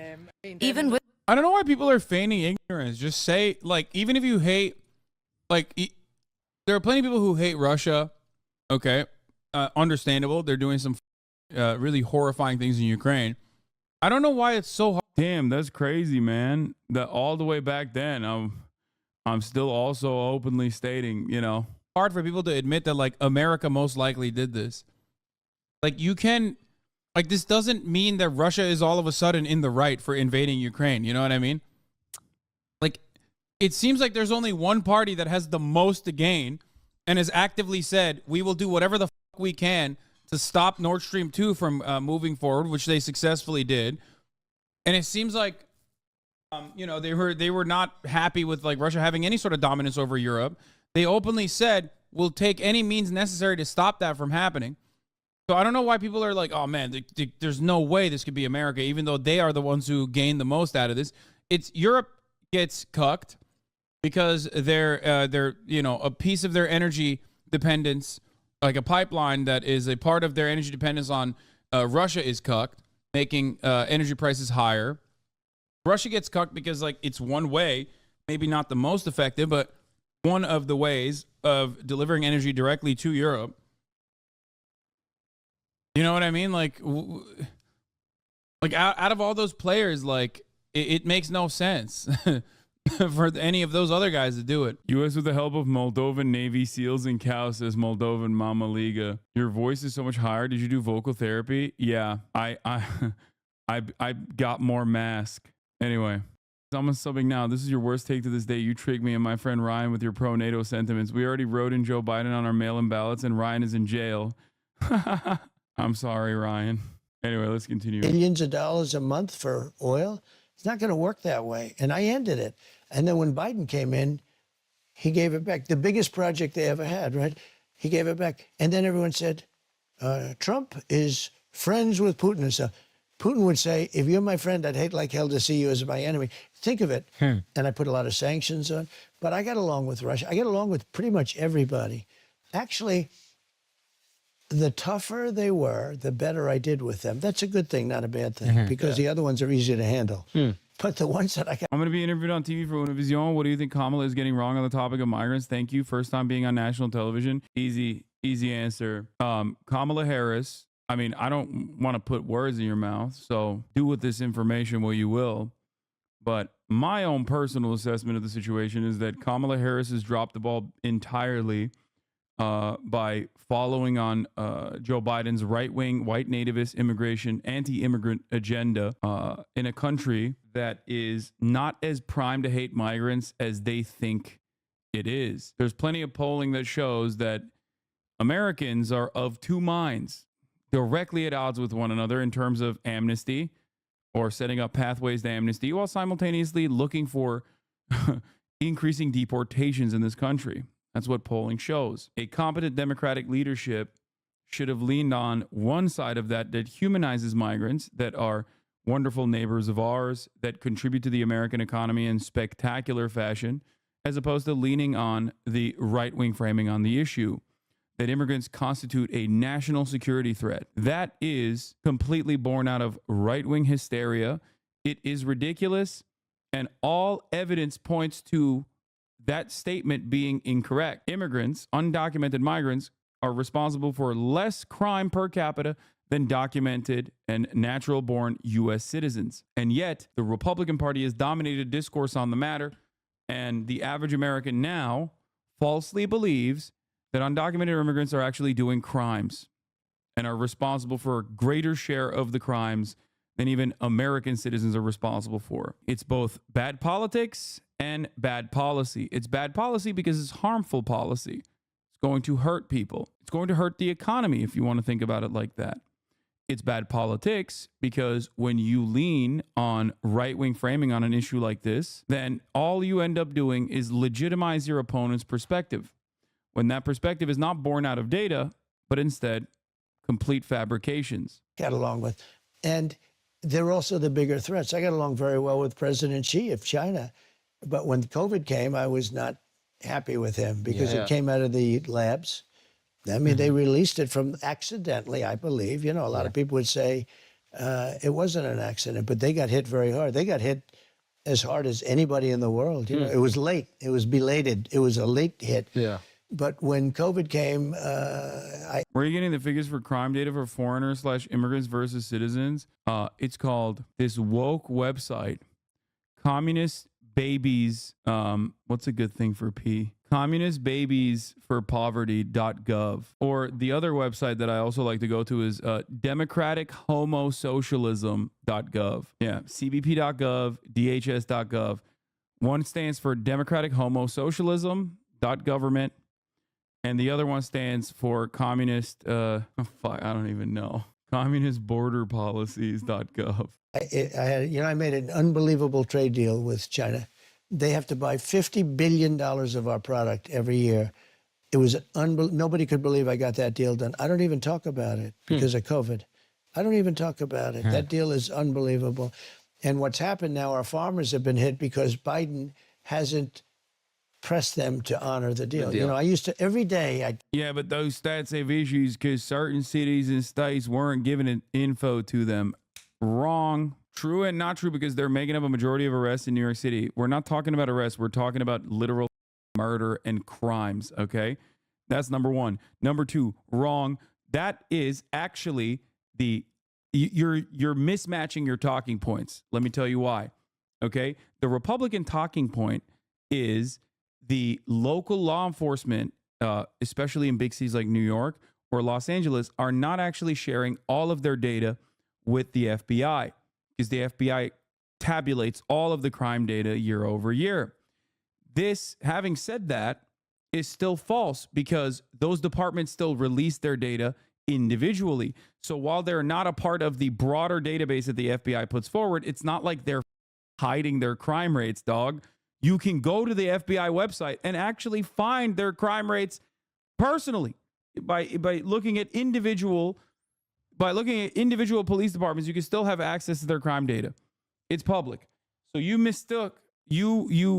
are mistaken in terms of like crime data being hidden somehow. Okay, so you're wrong on that front. And this is not about immigrants anyway. get up. How much did China buy today? sir, I'd call him up and say, you're behind. You have to buy 50 billion. Do you think Biden does that? Biden's sleeping. Yeah. But over the last week, I have, we talk about funny or sad. I think it's more sad than funny. Yeah. He has one ability I don't have. Yeah. He sleeps. He can sleep. This guy goes on a beach and he lays down on one of those, 6 ounce, they weigh 6 ounces and you can't lift it. Yeah. They're meant, no, they're meant for children, Yeah. young people, Yeah. and old people to lift. Yeah. They're aluminum, hollowed aluminum. Yeah. They weigh very little, and he can't lift. And somebody convinced him he looks good in a bathing suit. And when you're 82, typically bathing suits aren't going to make you look great. Right, You're right. not going to be enhanced. Yeah. All right? It's just one of those things. I can't be sure about. You motivated to do my college essay about this, and further research shows how correct you are. Also got a full score, so thanks. You're welcome. The notion that local police departments from major cities like NYPD in New York or Los Angeles Police Department in LA would be hiding their crime data from the general public is such a funny and immediately disprovable conspiracy theory. And it doesn't matter because the Republican Party is not even trying anymore. People just take whatever they say for granted. Like, it is literally the funniest, the fastest disprovable lie that you could make. And yet people still follow through on it. It's very, very funny. I don't even know where it came from. Like, I don't even know how it began that like these local departments would just like refuse to reveal their arrest records and their crime data in general. I guess Trump said it at a certain point and people just like ran with it. I don't know, because that's too stupid for the Heritage Foundation to cook up. Oh, did that guy respond to me, by the way? The one I responded to. My parents say it, so Fox News or other MAGA networks. It's additionally funny because like cops are 86% Republican historically. Like, cops are notoriously a monolithic voting bloc for the Republican Party. So then when you point to like Customs and Border Patrol data, okay, or you report or you talk about like cops like hiding this information, I get it. I get saying that about doctors because they're like gay and woke, right? They are educated, which means they're probably libtards. Like, now you're just shitting on. They are your guys. I think the conspiracy started from the FBI statistics not including certain data in the calculations, not necessarily that it was being withheld. It was just a way of calculating the statistics. Of course, the nuance is lost on the hogs. Yeah, I think big cities don't reveal like demographic data of who they arrest. And that's probably what it is. That's like where this conspiracy is coming from. Yeah, crime statistics no longer include data from 30% of the country, include the biggest and most violent cities. In 2021, the FBI required police departments to report data using a new system. That year, data for about 65% of the U.S. population was covered in the FBI's annual report rather than the typical 95%. However, as a standard FBI policy, the missing data was estimated using comparable jurisdictions. In 2022, the FBI data coverage returned to 94% of the population, and the preliminary numbers for 2023 and 2024 signal that the level of police department participation should continue. The FBI's data trend lines have generally tracked the patterns in data compiled by other groups that were not affected by the FBI's methodological. I guess that's where it is, right? Like, Trump's comments follows the FBI's June 10th release of preliminary data showing that during the first 3 months of 2024, violent crime fell 15.2%. Yeah, that's probably, I mean, he's just upset that like there's less murders happening in the country because he doesn't give a about anything. He's just like, damn, that kind of ruins one of my talking points. You guys me up. A lot of times if you hear a Republican talk about data, understand that it is most likely massaged or outright completely made up. They hate data, okay? They hate it. They despise it. The facts don't care about your feelings. Shit is completely ridiculous. Like, here, I'll give you one example. The smart way to do this back in the day from a more competent Republican Party was to say that immigrants constitute a major burden on our social safety nets. Now, you might be thinking, how is that possible? There's evidence to point to this, actually. Billions of dollars, right? They would always say immigrants take billions of dollars in social safety nets from our public education system, yada, yada, yada. Now, the actual data for this is that the actual data for this completely proves it wrong, right? They were lying by adding the children that were natural born U.S. citizens who are American citizens, okay, into the overall burden on fucking social safety nets. That's just ridiculous. You're just saying, I don't like your parents, so I decided you're no longer American when you're constitutionally American. Get out of here. So that was the smart way to lie, which the competent Republican Party of the past would lie that way. That's how the think tanks would lie. Nowadays, the stupid way to lie is much simpler and much easier to dismiss.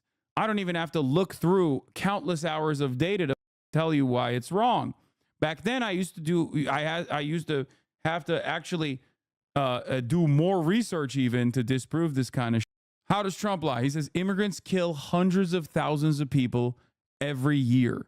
Hundreds of thousands of Americans are killed by undocumented migrants. Directly a lie. The actual number, according to communistbuttpatrol.gov, under the banner of the Department of Homosexual Activities, the DHS.gov, is that they're responsible in the fiscal year 2024 for 24 homicides. Now, why does Donald Trump lie like this? If you ask about it a little, if you inquire a little further, he'll say, oh, they're killing with fentanyl. Every undocumented migrant is actually stabbing someone with a fentanyl pin, causing them to overdose, as though that is how they're dying. Because there are thousands and thousands of deaths over fentanyl overdose. Except that's also because if you look at, again, the Department of Socialism numbers, the apprehensions happen at regular points of entry, and 90% of those apprehensions, drug apprehensions at the border, is American citizens. So it's not actually undocumented migrants that are responsible for the drugs flowing over the southern border. It's actually American citizens that are shipping it in. Super simple stuff. And yet Donald Trump lies about it non-stop. And so do the Republicans. You make these middle school jokes for some sophisticated reason, but it gets really confusing sometimes. I'm just joking. The Department of Homosocialism. Survivorship bias, bro. The drugs apprehended are not necessarily representative of all the drugs that make it through. You're not going to do this right now. I can't tell if you're me or if you're genuinely this stupid. This does not even logically make sense, okay? You cannot have a consistent supply chain relying on so many different factors, such as random undocumented migrants that are crossing the border, shoving fentanyl, like the Blaines with the bullets. What? Okay, I don't even know what he's saying. Never mind. All right, let's continue with this. About that, but typically, you know, Depends what he's packing. He could. I don't know what the hell he's packing, but I don't want to, and I don't want to know either. I don't know, but he has an ability to fall asleep while on camera. He can lie down on one of those things, and in minutes he's stone cold out. How does he do it? And he's got cameras because he's the president, so they have cameras on him. Yeah. And then they show him sleeping on the beach. Yeah. You'll never see me sleeping in front of camera. How do we get you better at that? Like, what can we do? How do we work on that as a country? As a country? Yeah. We got to save our country. Look, we are a nation in decline, whether you like it or not. I hate hearing that. I know. I hate That it. hurts me. That hurts me. It's As a proud American, Well, what you like, though, is, but we're going to be greater than ever before. So that's, I think, the messaging that I think. Yeah. I think that's really nice well, that's to hear. my ultimate message. But Yes. you can't avoid the fact that we've allowed 21 million people into our country in the last 3.5 years. And I don't know your persuasion. I don't know if you guys are liberal or what, but nobody can be happy with 21 million people openly walking into a place we don't know. And it was released last week that 13,000 of those people are murderers. 13,099. 13,000 of those people are in prison. They're incarcerated for murder, and they let them out. I think you. This right here is just simply has, I think, a DHS letterhead. This is every undocumented migrant that is responsible for a murder over the course of like multiple decades. The number of undocumented migrants on U.S. soil is, if you believe him, 21 million. So even on that front, that doesn't make sense. Trump is a shining new talking point, an outrageously false claim that was ginned up by right-wing media and then embraced by the GOP nominee as an official fact. Trump then embellishes the fact with additional falsehoods. Notice how he said he's seen a list and some on it have murdered 10 people. There is no such list detailing the killings committed by 13,000 people. That's just a figment of his imagination. Sorry, chatter. Your Fitima joke is not going to be fitting in this chat. Okay, I got it. You were really invested. You really wanted me to go, what's Fitima? But you are now permanently banned from the chat. Okay, because you spammed it way too much. Not only was it low effort, but also, ridiculous. Here's the truth. Most of these killers are in detention, not prowling the streets, and have been since before Trump was president. Exactly. On September 25th, acting ICE Director PJ Lechlitner responded to a request from Representative Tony Gonzalez, made in March for data on the number of non-citizens with criminal convictions on ICE's non-detained docket.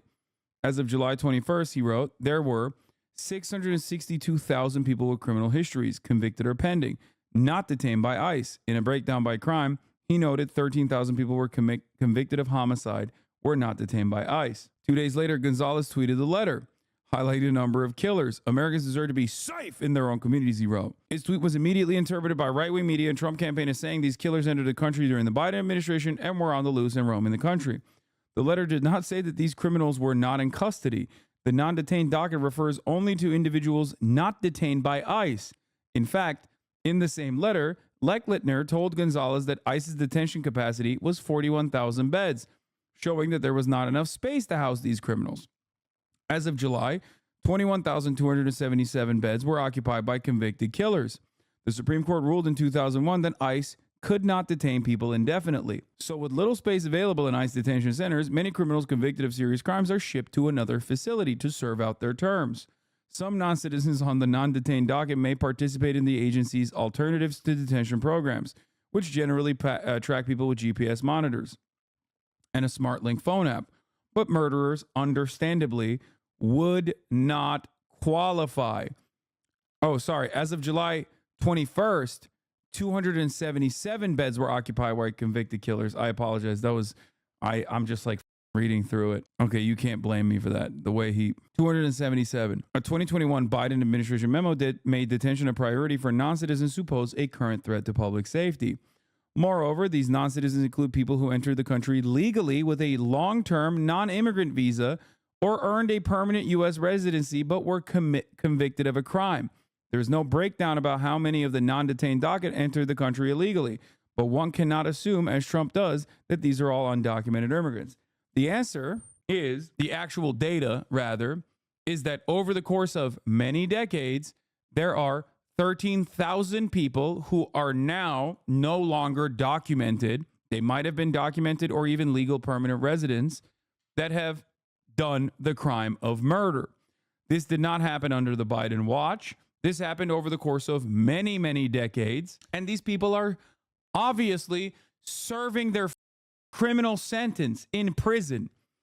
If you thought at any given moment that a undocumented migrant that did a murder was released back into the streets, I can convince you of anything. Okay? There is nothing I can't convince you of. I could tell you that tomorrow China is invading America, and they told me about it, and in secret by way of TikTok messages, and you would believe it. Okay? I could tell you Mudang is a psyop to do soft power for Thailand, and you'd be like, Dad, that tracks. I believe it. It is one of the stupidest things that you could ever believe. And you want to know what's sad? Even my uncle kind of believes certain aspects of this talking point. He literally thinks Gavin Newsom released 75,000 murderers into the streets of Los Angeles. And that is not only a liberal man, but a motherfucker that has a Columbia law degree. He got an undergraduate in Wharton, okay, where Trump also went to, and then followed through on his higher education pursuit and got a law degree from Columbia. That man who has committed his entire life to being a progressive spokesperson literally also thought, I don't know if he still does, but also thought that one, Venezuelan migrant gangs have overtaken a Aurora, Colorado apartment, and that Gavin Newsom literally released 75,000 criminals, some of which were dealers and murderers, into the streets. I tell you this story because I need you to understand that you can be victim to propaganda so easily. Okay? It's very simple. Before you know it, if you lean on that reactionary dog in you, that part of your brain that says, this sounds like a real thing, and you don't follow through on that pursuit by researching the subject matter, or rather, if you research subject matter and your research is Facebook memes, you too can be swept away by reactionary sentiment, okay? The data in this letter is being misrepresented, said the Department of Homosexual Sex. Wow. The woke police at the Department of Homosocialism openly came out against this letter. That didn't stop the Republicans from portraying this letter in a ridiculous manner at all. They did not stop. They kept saying it. Trump just said it in front of Andrew Schulz. The data goes back decades. It includes individuals who entered the country over the past 40 years or more, the vast majority of whose custody determination was made long before this administration. It also includes many who are under the jurisdiction or currently incarcerated by federal, state, or local law enforcement partners. I hate to say this about your uncles and your aunts and your parents or your friends, but if you or anyone you know legitimately thought that in the United States of America, someone who was previously a legal permanent resident or an undocumented immigrant that entered the country illegally did a heinous crime such as a murder, and then the American government went, go right ahead, sir. We can't prosecute you. We can't detain you. You are the biggest idiot on the planet, okay? That's it. There's no other way that I can have a conversation with you. I need you to understand. Anyone that believes this is so stupid. Just lie to them. The only people that get to do that is Israel and some Gulf monarch family members. That's it. Those are the only. You're not making much sense, to be honest. I'm not making sense. You think that the American government is letting undocumented migrants who have done homicides out into the streets? Like, undocumented migrants are some of the poorest people, probably. Oh my God. Oh my God. Oh my God. They don't even have adequate legal representation. How the fuck are they? Oh, so therefore commit the most crime you did. Probably legal system. Dude, you have the working intelligence of a potato, okay? You are barely sentient, dude. You're just saying things that you think sound smart now. This is incredible. Bro says source, legal system. The American government routinely executes people that are declared innocent after the fact. The American government does this extrajudicial killing by way of the police force, and it often does it in its criminal justice system, like the case in Missouri.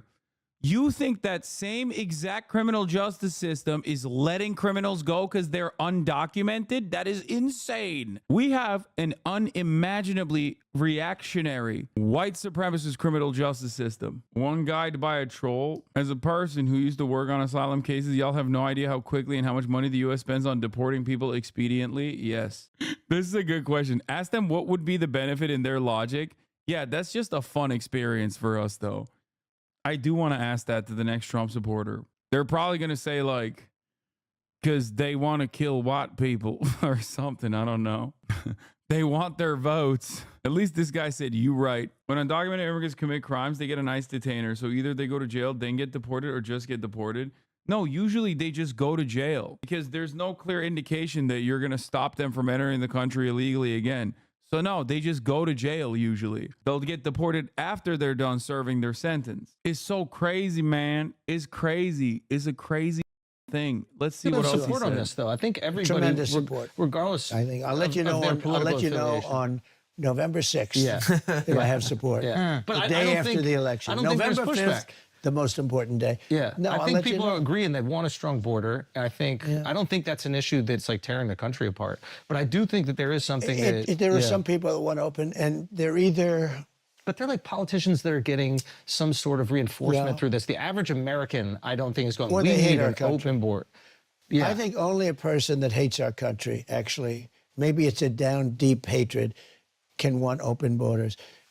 So we took in more than 21 million people in the last 3.5 years, and we have no idea where they even come from. They're terrorists, they're drug dealers. You know, in Venezuela, and it's not just South America, but take Oh, he's Venezuela. gonna start saying Venezuela is no more crime. Venezuela, no more crime. Maduro, he's erased crime. How? By sending all the criminals to America, which I allowed by doing TPS to Venezuelan migrants. I ruined their economy with sanctions. And then in a political move, I said, come to America, I give you TPS, which he did. He literally extended TPS on his way out to the Venezuelan migrants. The only group that he did not extend TPS status to was Haitians, and that was after he had already extended TPS status to Haitian migrants as well. He just stopped doing it at the end. That's it. TPS means temporary protected status, which means if you are an asylum seeker, your claim will be heard expeditiously, and you will have the proper paperwork to be able to work inside of the U.S. Borders. So why does no one bring this up when he's going on his rants? Because a lot of people are dumb, dude. That's it. A lot of people don't know what the truth is, and a lot of people don't give a shit. And the Democratic Party is completely captive to this right-wing framing on the subject matter because they saw one poll that said Americans want to kill migrants, and they immediately were like, oh my God, we have to do 30% less migrant murder, but we have to do migrant murder. Like, we just have to do it. That's literally it. That's the real reason. If you want to understand it, that is where this is coming from. And also, Andrew Schulz doesn't know any of this. Of course, he's not going to push back. What do you mean? If Ro Khanna was shocked about some of the immigration data that I delivered to him in person at the DNC, then I don't expect Andrew Schulz to be like, actually, sir, what you're saying here is untrue. They've taken their criminals off the streets of Caracas, which was a very dangerous city. You couldn't walk across the street in Caracas and get a loaf of bread. Right now, it's a safe city. Their crime is down 72%. They've taken all of their criminals, almost all of them, and they brought them into the United States and dumped them. That's not true. He did give TPS to the Vuvuzelans before he left office with the Haitians back in 2019. He also gave TPS to people at the top of the hour. You're pretty good at these usually, but not this time. Suck my okay? How dare you? How dare you actually say the correct information in the beginning and then fucking use that as a segue? God damn it. It's like, come on, man. It's 7 hours and 30 minutes into the broadcast. You can't be cooking me like that, dude. I'm off my game. I'm too focused on, I'm too locked in on fighting disinformation. Asshole. Here's the 3-minute ad break now. Not ending well. You know where some of them went? To Aurora in Colorado. And they took over the town. They took it over. The whole town? Oh, pretty much, yeah. You know how they took it over? Thank you for the 10 With gifted. guns. If they went into the real estate business, like me, I had to go to a bank and borrow. Yeah. They went in with guns. MK-47s, or they went in with... Another thing I'm like incredibly annoyed by all the like supposed liberal assholes that played a significant role in the tar and feathering campaign that I've been receiving since like Russia invaded Ukraine is that created so much resentment, and that gave so much more ammunition to these right-wing Nazi accounts on Twitter to use their talking points against me on a regular basis, which now means these people like Andrew Schulz and so many others that are supposedly centrist, but like literally see on Twitter and get their notes from that, also think I'm not like a credible source of information. So you, if you truly did care about fighting against disinformation, have officially cooked one outlet in the minds of anyone that goes on Twitter. You did that. You played a big role in that, but the reality is you don't give a about misinformation anyway. You just are usually just a person with deep animosity. They went in Would have with been so much easier. weapons like nobody's ever seen before. You know, I think most people they are went on in with board. military-style weapons. They've taken it over. But I think most people are on board with deporting any illegal that has committed a crime. Yeah. Like, I think there's bipartisan support of that. I think that You're literally profiling a homeless. What? You're privileged elitist. You stupid is what you are. Clearly, you're getting promoted. You are genuinely a sick. Usually, so that white people in the South are afraid of mass white suppression. Are you on right now? Hear me when I say this. You're a piece. You are literally destroying this country for content. Clearly, you're getting paid for promoting Israel / the Democratic Party. You privileged elitists. You're stupid is what you are. Making content off people's destruction. Oh, he's unbiased now. Got it. Yep. This is real news. He's playing both sides. Sure. Absolutely.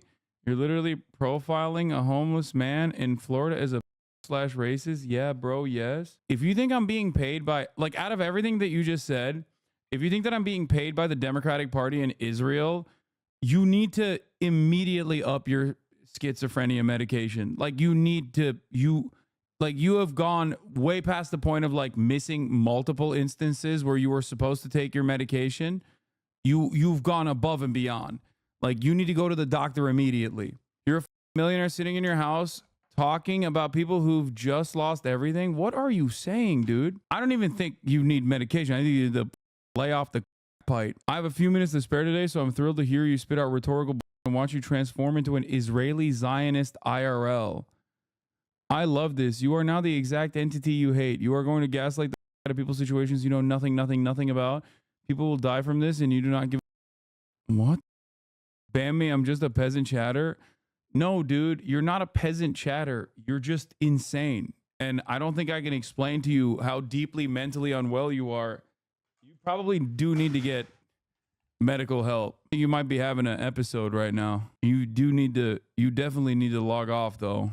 Straight up. I am worried. I think this chatter thinks all your sarcastic comments are real takes. I think you think I'm someone else. Like, now I want to know what she's saying. No, I think he's a millionaire. I'm just fast at typing. Every single thing that you brought forward is the exact opposite of what I have advocated for. I am a little worried about what you think I'm saying. You're literally saying I'm adding off my meds crazy. No, you are on crack. That's for sure. Like, if you think I'm being paid by the Democratic Party in Israel, you have to be on crack. Guest star? No, I'm not going to.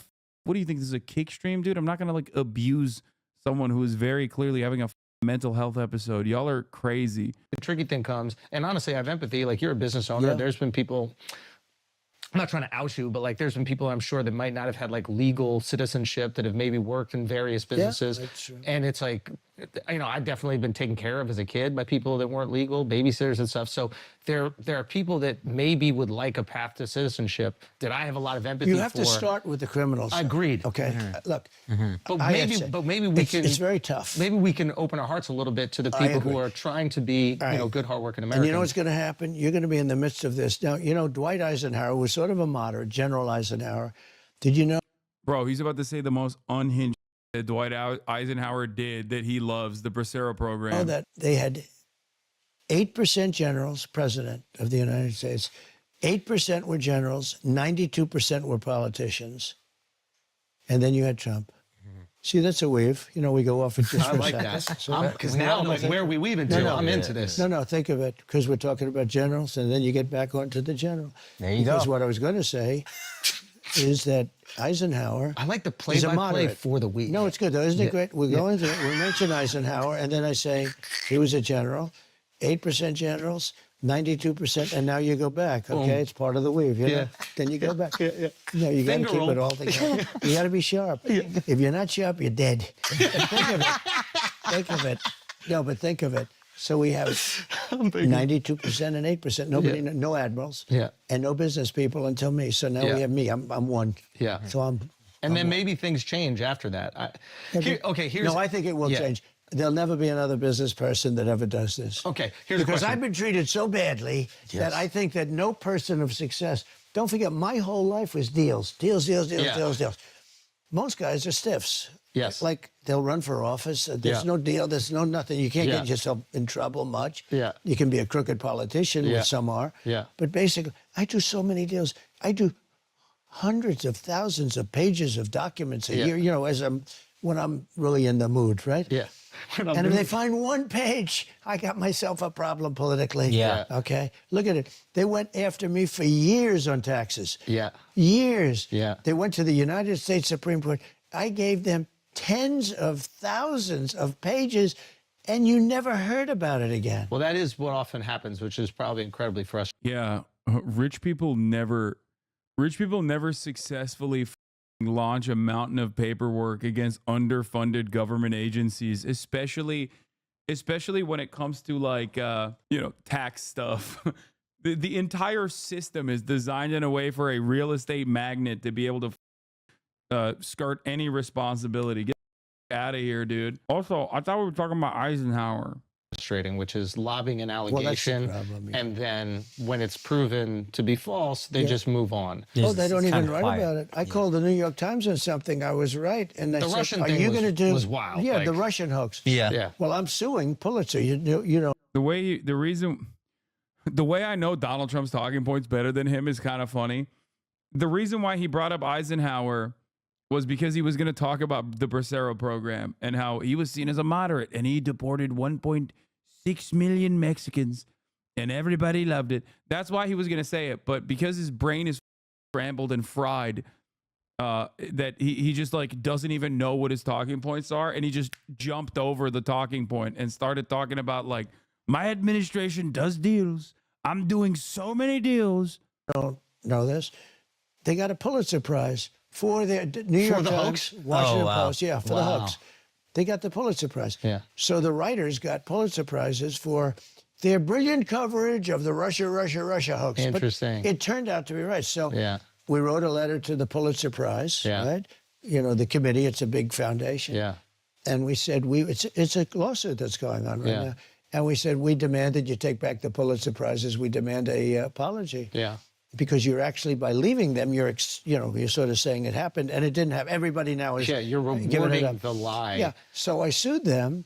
They said, well, we did what we did. Okay, Yeah. that's okay. That's all right. So I sued them.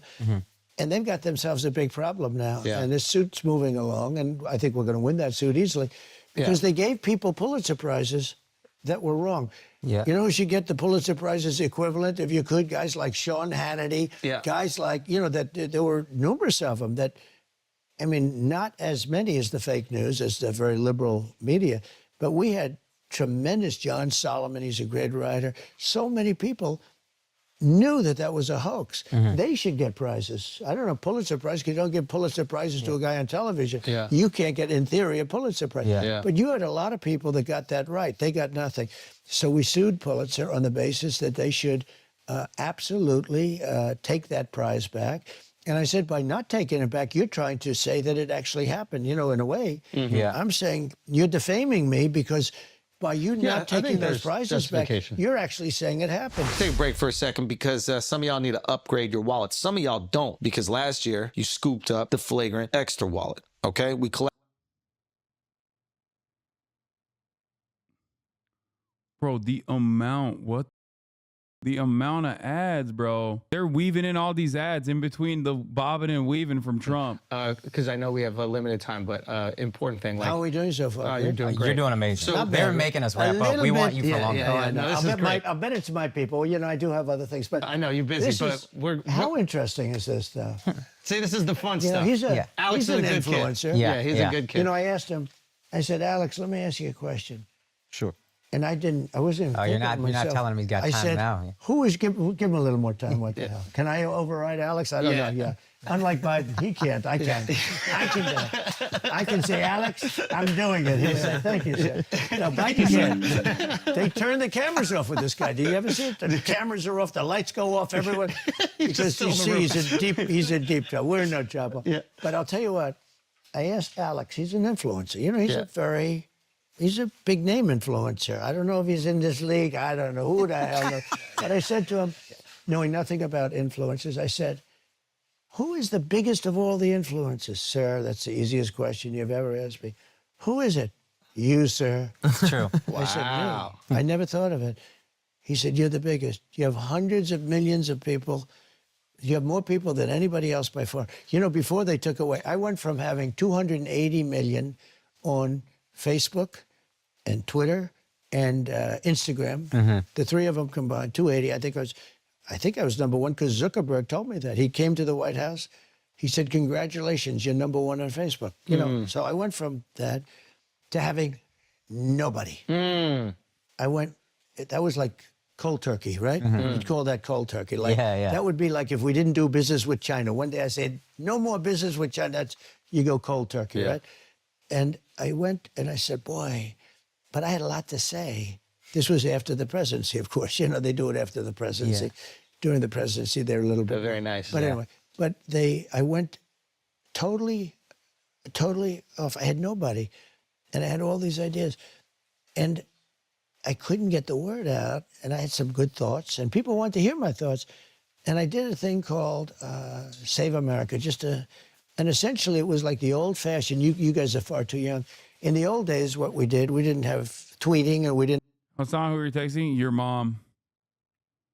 have truth. Truth is doing great, by the way. Would you please use truth? I love truth. Use truth. Him to watch Trump to make fun of him. You haven't made fun of him. Okay, y'all are being ridiculous. I spent top of the hour. I already ran it, dumbass. I spent like an hour addressing one of his false statements. Like it takes a while, you know. Why are you platforming Trump without any pushback? Because I like him and I want him to win. Truth, everybody. It's my voice.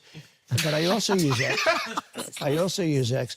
But I went from having all these people, and I did an old-fashioned press release. It's called. We used to go to press release. Yeah. And somebody would write up something You send it to all the and I periodicals. started doing it, Save America, and they got longer and better and longer. And I started doing it, and man, I had millions of people. Now nobody else could do that because if somebody puts out a press release, it just doesn't work out too well. But I did it, and it did well. And then I did Truth, and I'm very good friends with Elon, and we owe Elon a lot for what he's done with X. And I use X too. But my voice is on Truth. Cucked. Absolutely the most cucked thing to say. Calling Twitter X omega cucked. By the proof of the last chatter, you can't be making jokes like that anymore, Lamau. True. Yeah, well, if I primed my jokes and my sentiment to like the most insane person, then this would be a much more boring broadcast. And it's done really well. I mean, if I want to get something out, I put it on Truth, and everybody picks it up. That's the thing. You picks put it there, and then you see it. other No, it's people. picked up all over the place. It's picked up. I mean, I could be on anything I want, but I put it out on Truth, and it just gets picked up all over the place. So it's been very good. But he said I was the #1 influencer. See?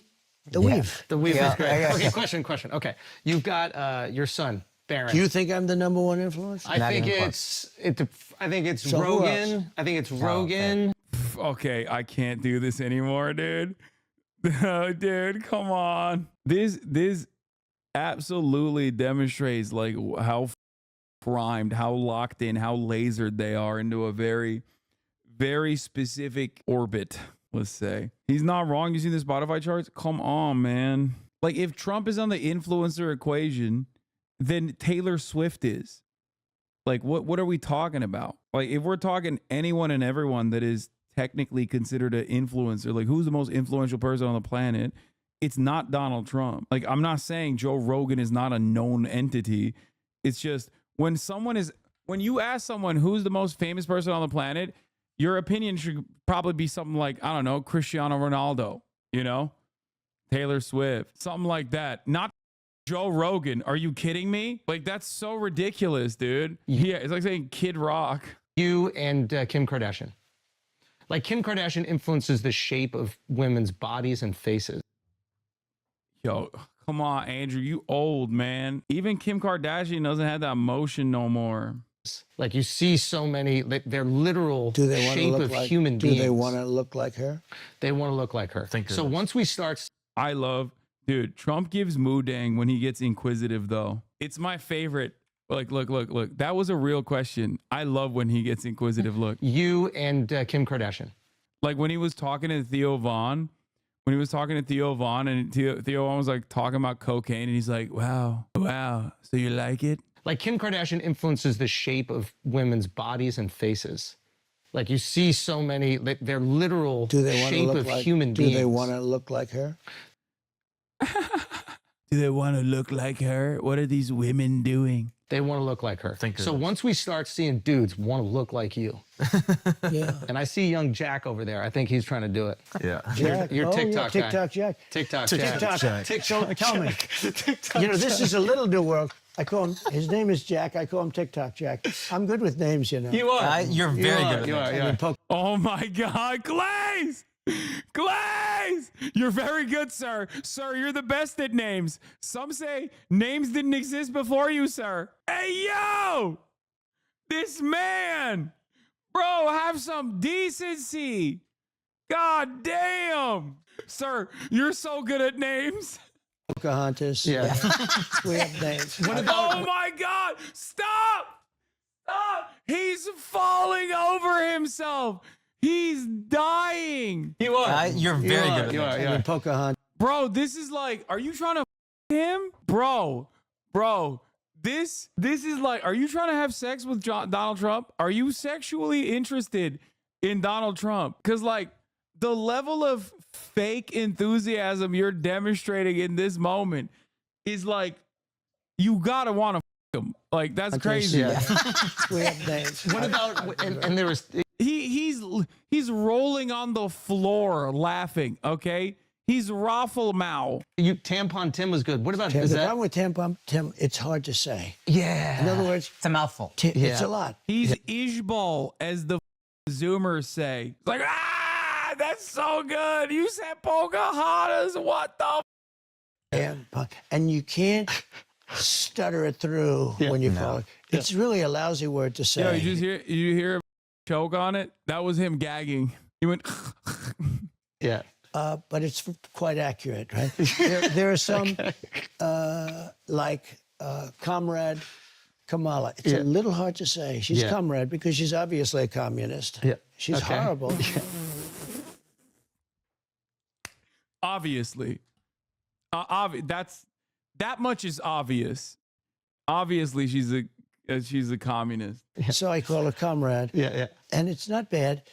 But when you put the name, Bro, even he doesn't like it. He knows there's no motion there. He's like, it's not the best. names together, it's gotta a pee. little. You got to be able to pume. No, you got to be able to put it out there. What? But we have a lot. What the was that? Hey, yo, what was that?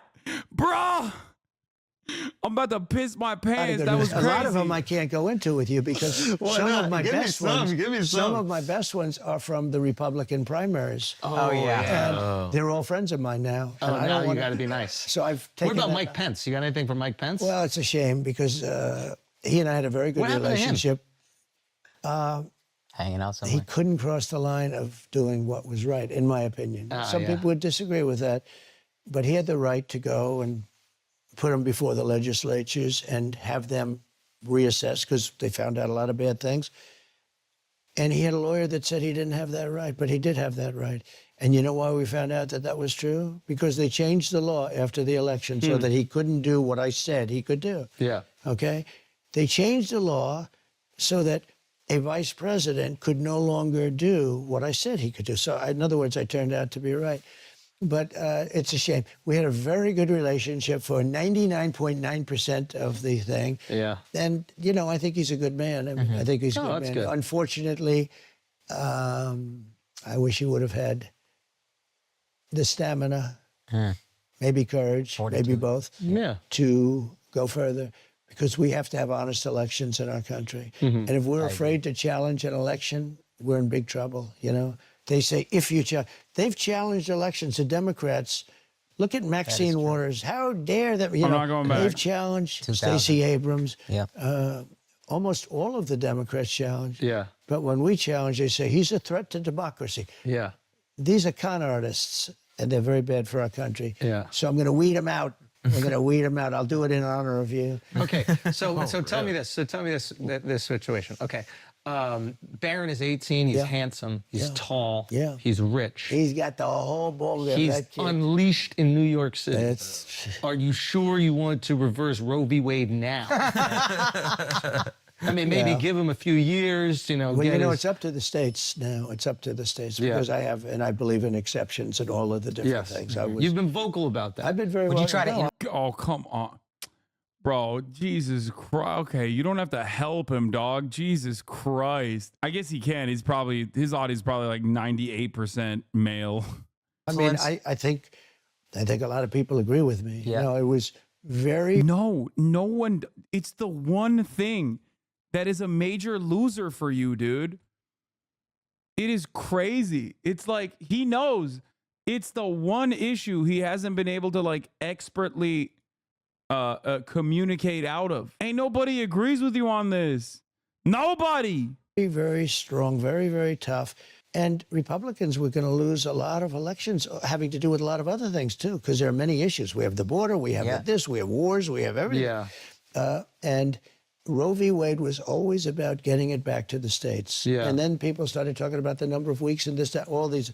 But nobody wanted, no legal scholar, no Democrat, no Republican, liberal, conservative. Nobody wanted it in the federal government. It shouldn't be in the. Okay, by the way, this is giving Kamala a little bit. This is bot behavior.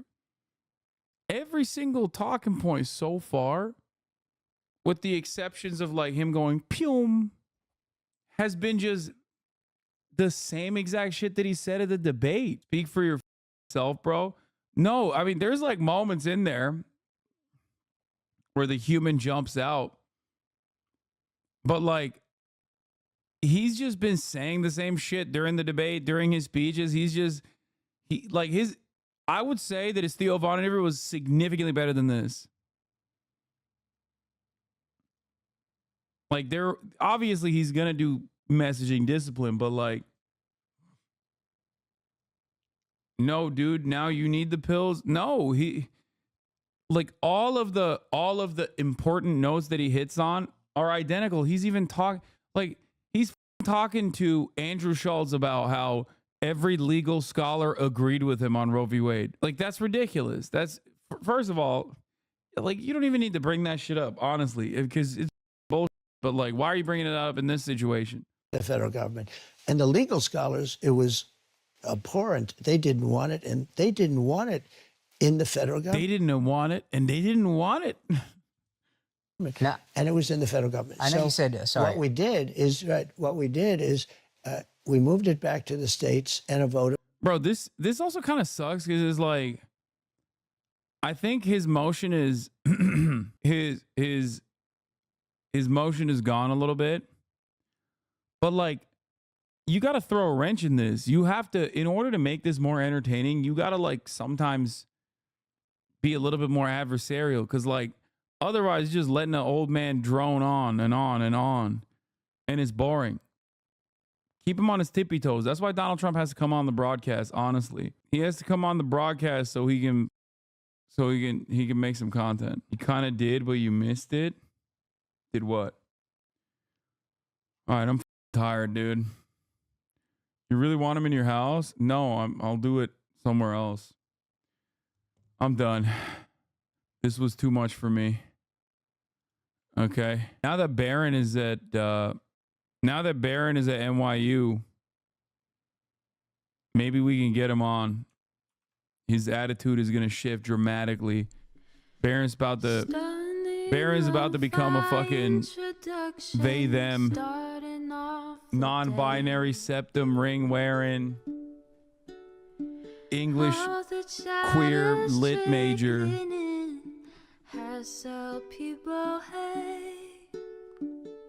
Anyway, love you guys. See you tomorrow.